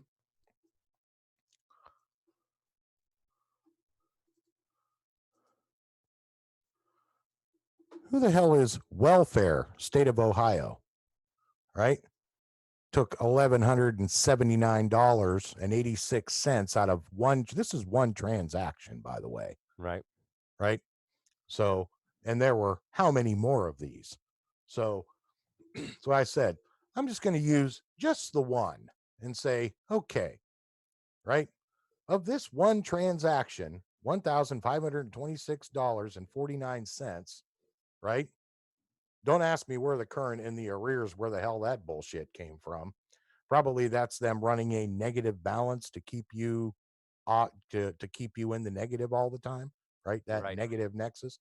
So anyway, of that transaction, how is it that the kids only got $333.02 in this fictitious welfare Islamic state took $1,180? Can you explain that, Matt? Explain that. Yeah. You can explain that to me. You can keep your $500, smartass. Right. So let's look at the totality of the circumstances here. Right. So I have a transaction of $1,512.88. Kids get $333.02 and the welfare state gets $1,179.86. So as I said, tell me again who the asshole is here. All right. Not to put too fine a point on that, ass face. So again, Which that all went through, did it not?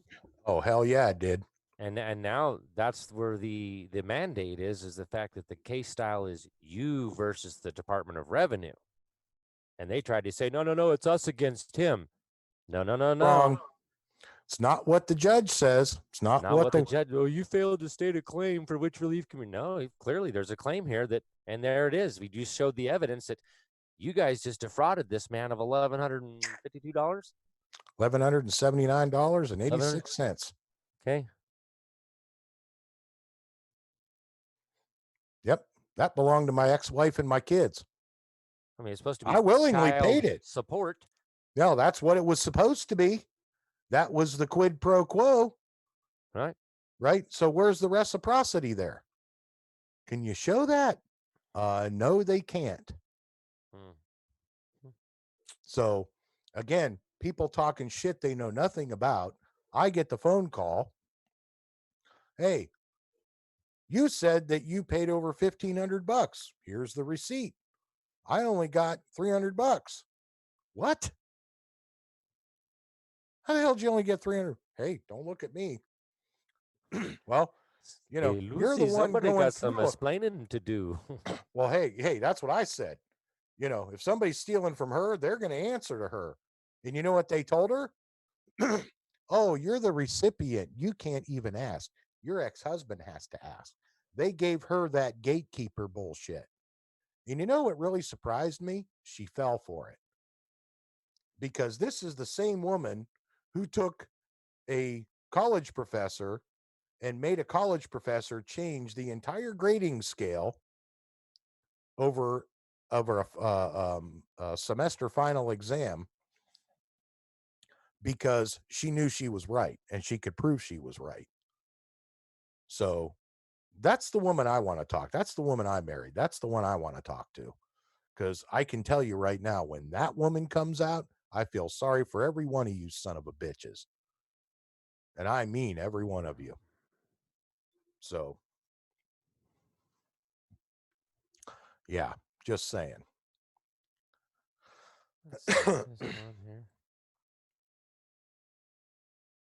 Mm-hmm.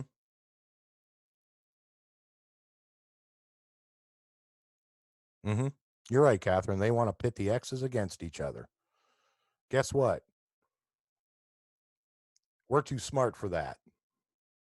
So, you know, hence my standing joke, and I know hers too, whether she even admits it or not. It's one of the reasons we married each other, because, you know, intelligence recognizes intelligence. So it is what it is. So,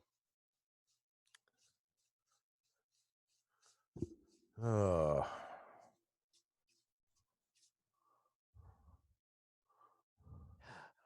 shit. Damn it. damn it, wrong mouse. Yeah. Oh, messed it up.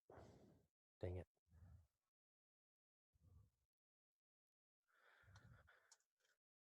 Right. I'm not a robot. Like the images with a bus. There's a bus. I guess that's kind of a bus. That one's a bus. That one's a bus. Huh? Oh, I'm doing the Capacha. Oh. And I'm not a wobot. A wobot. I'm not a wobot. Oh. You wascally wobot. Where is it? Is it this one?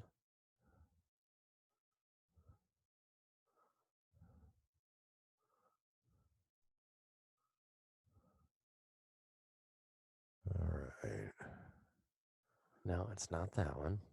Now, don't hit that one. Go back to this one.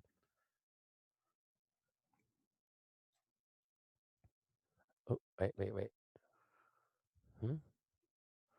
What's that? I'm looking up my case here. I'm trying to find it.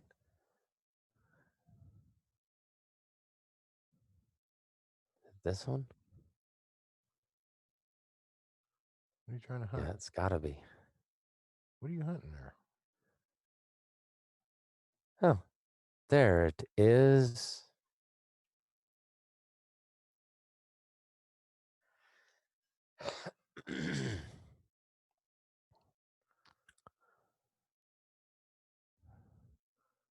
Thought we were signing off here. We're burning valuable after show time.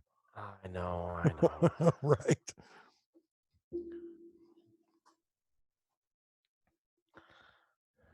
Let's see if it'll do it.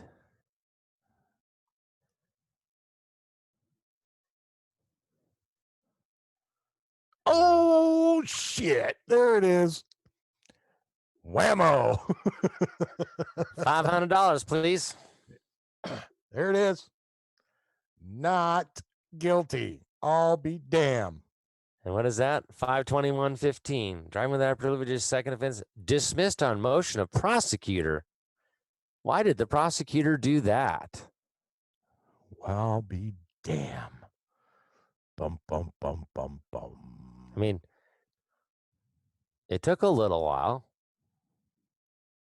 but there it is. There you go. Well, Sonoma Beach. There's 500. All right.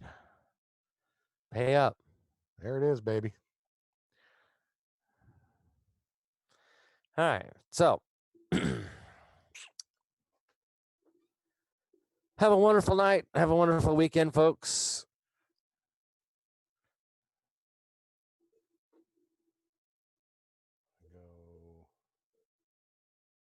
What? Why are you telling me to shut the fuck up? Anyways. Whoa. I guess my...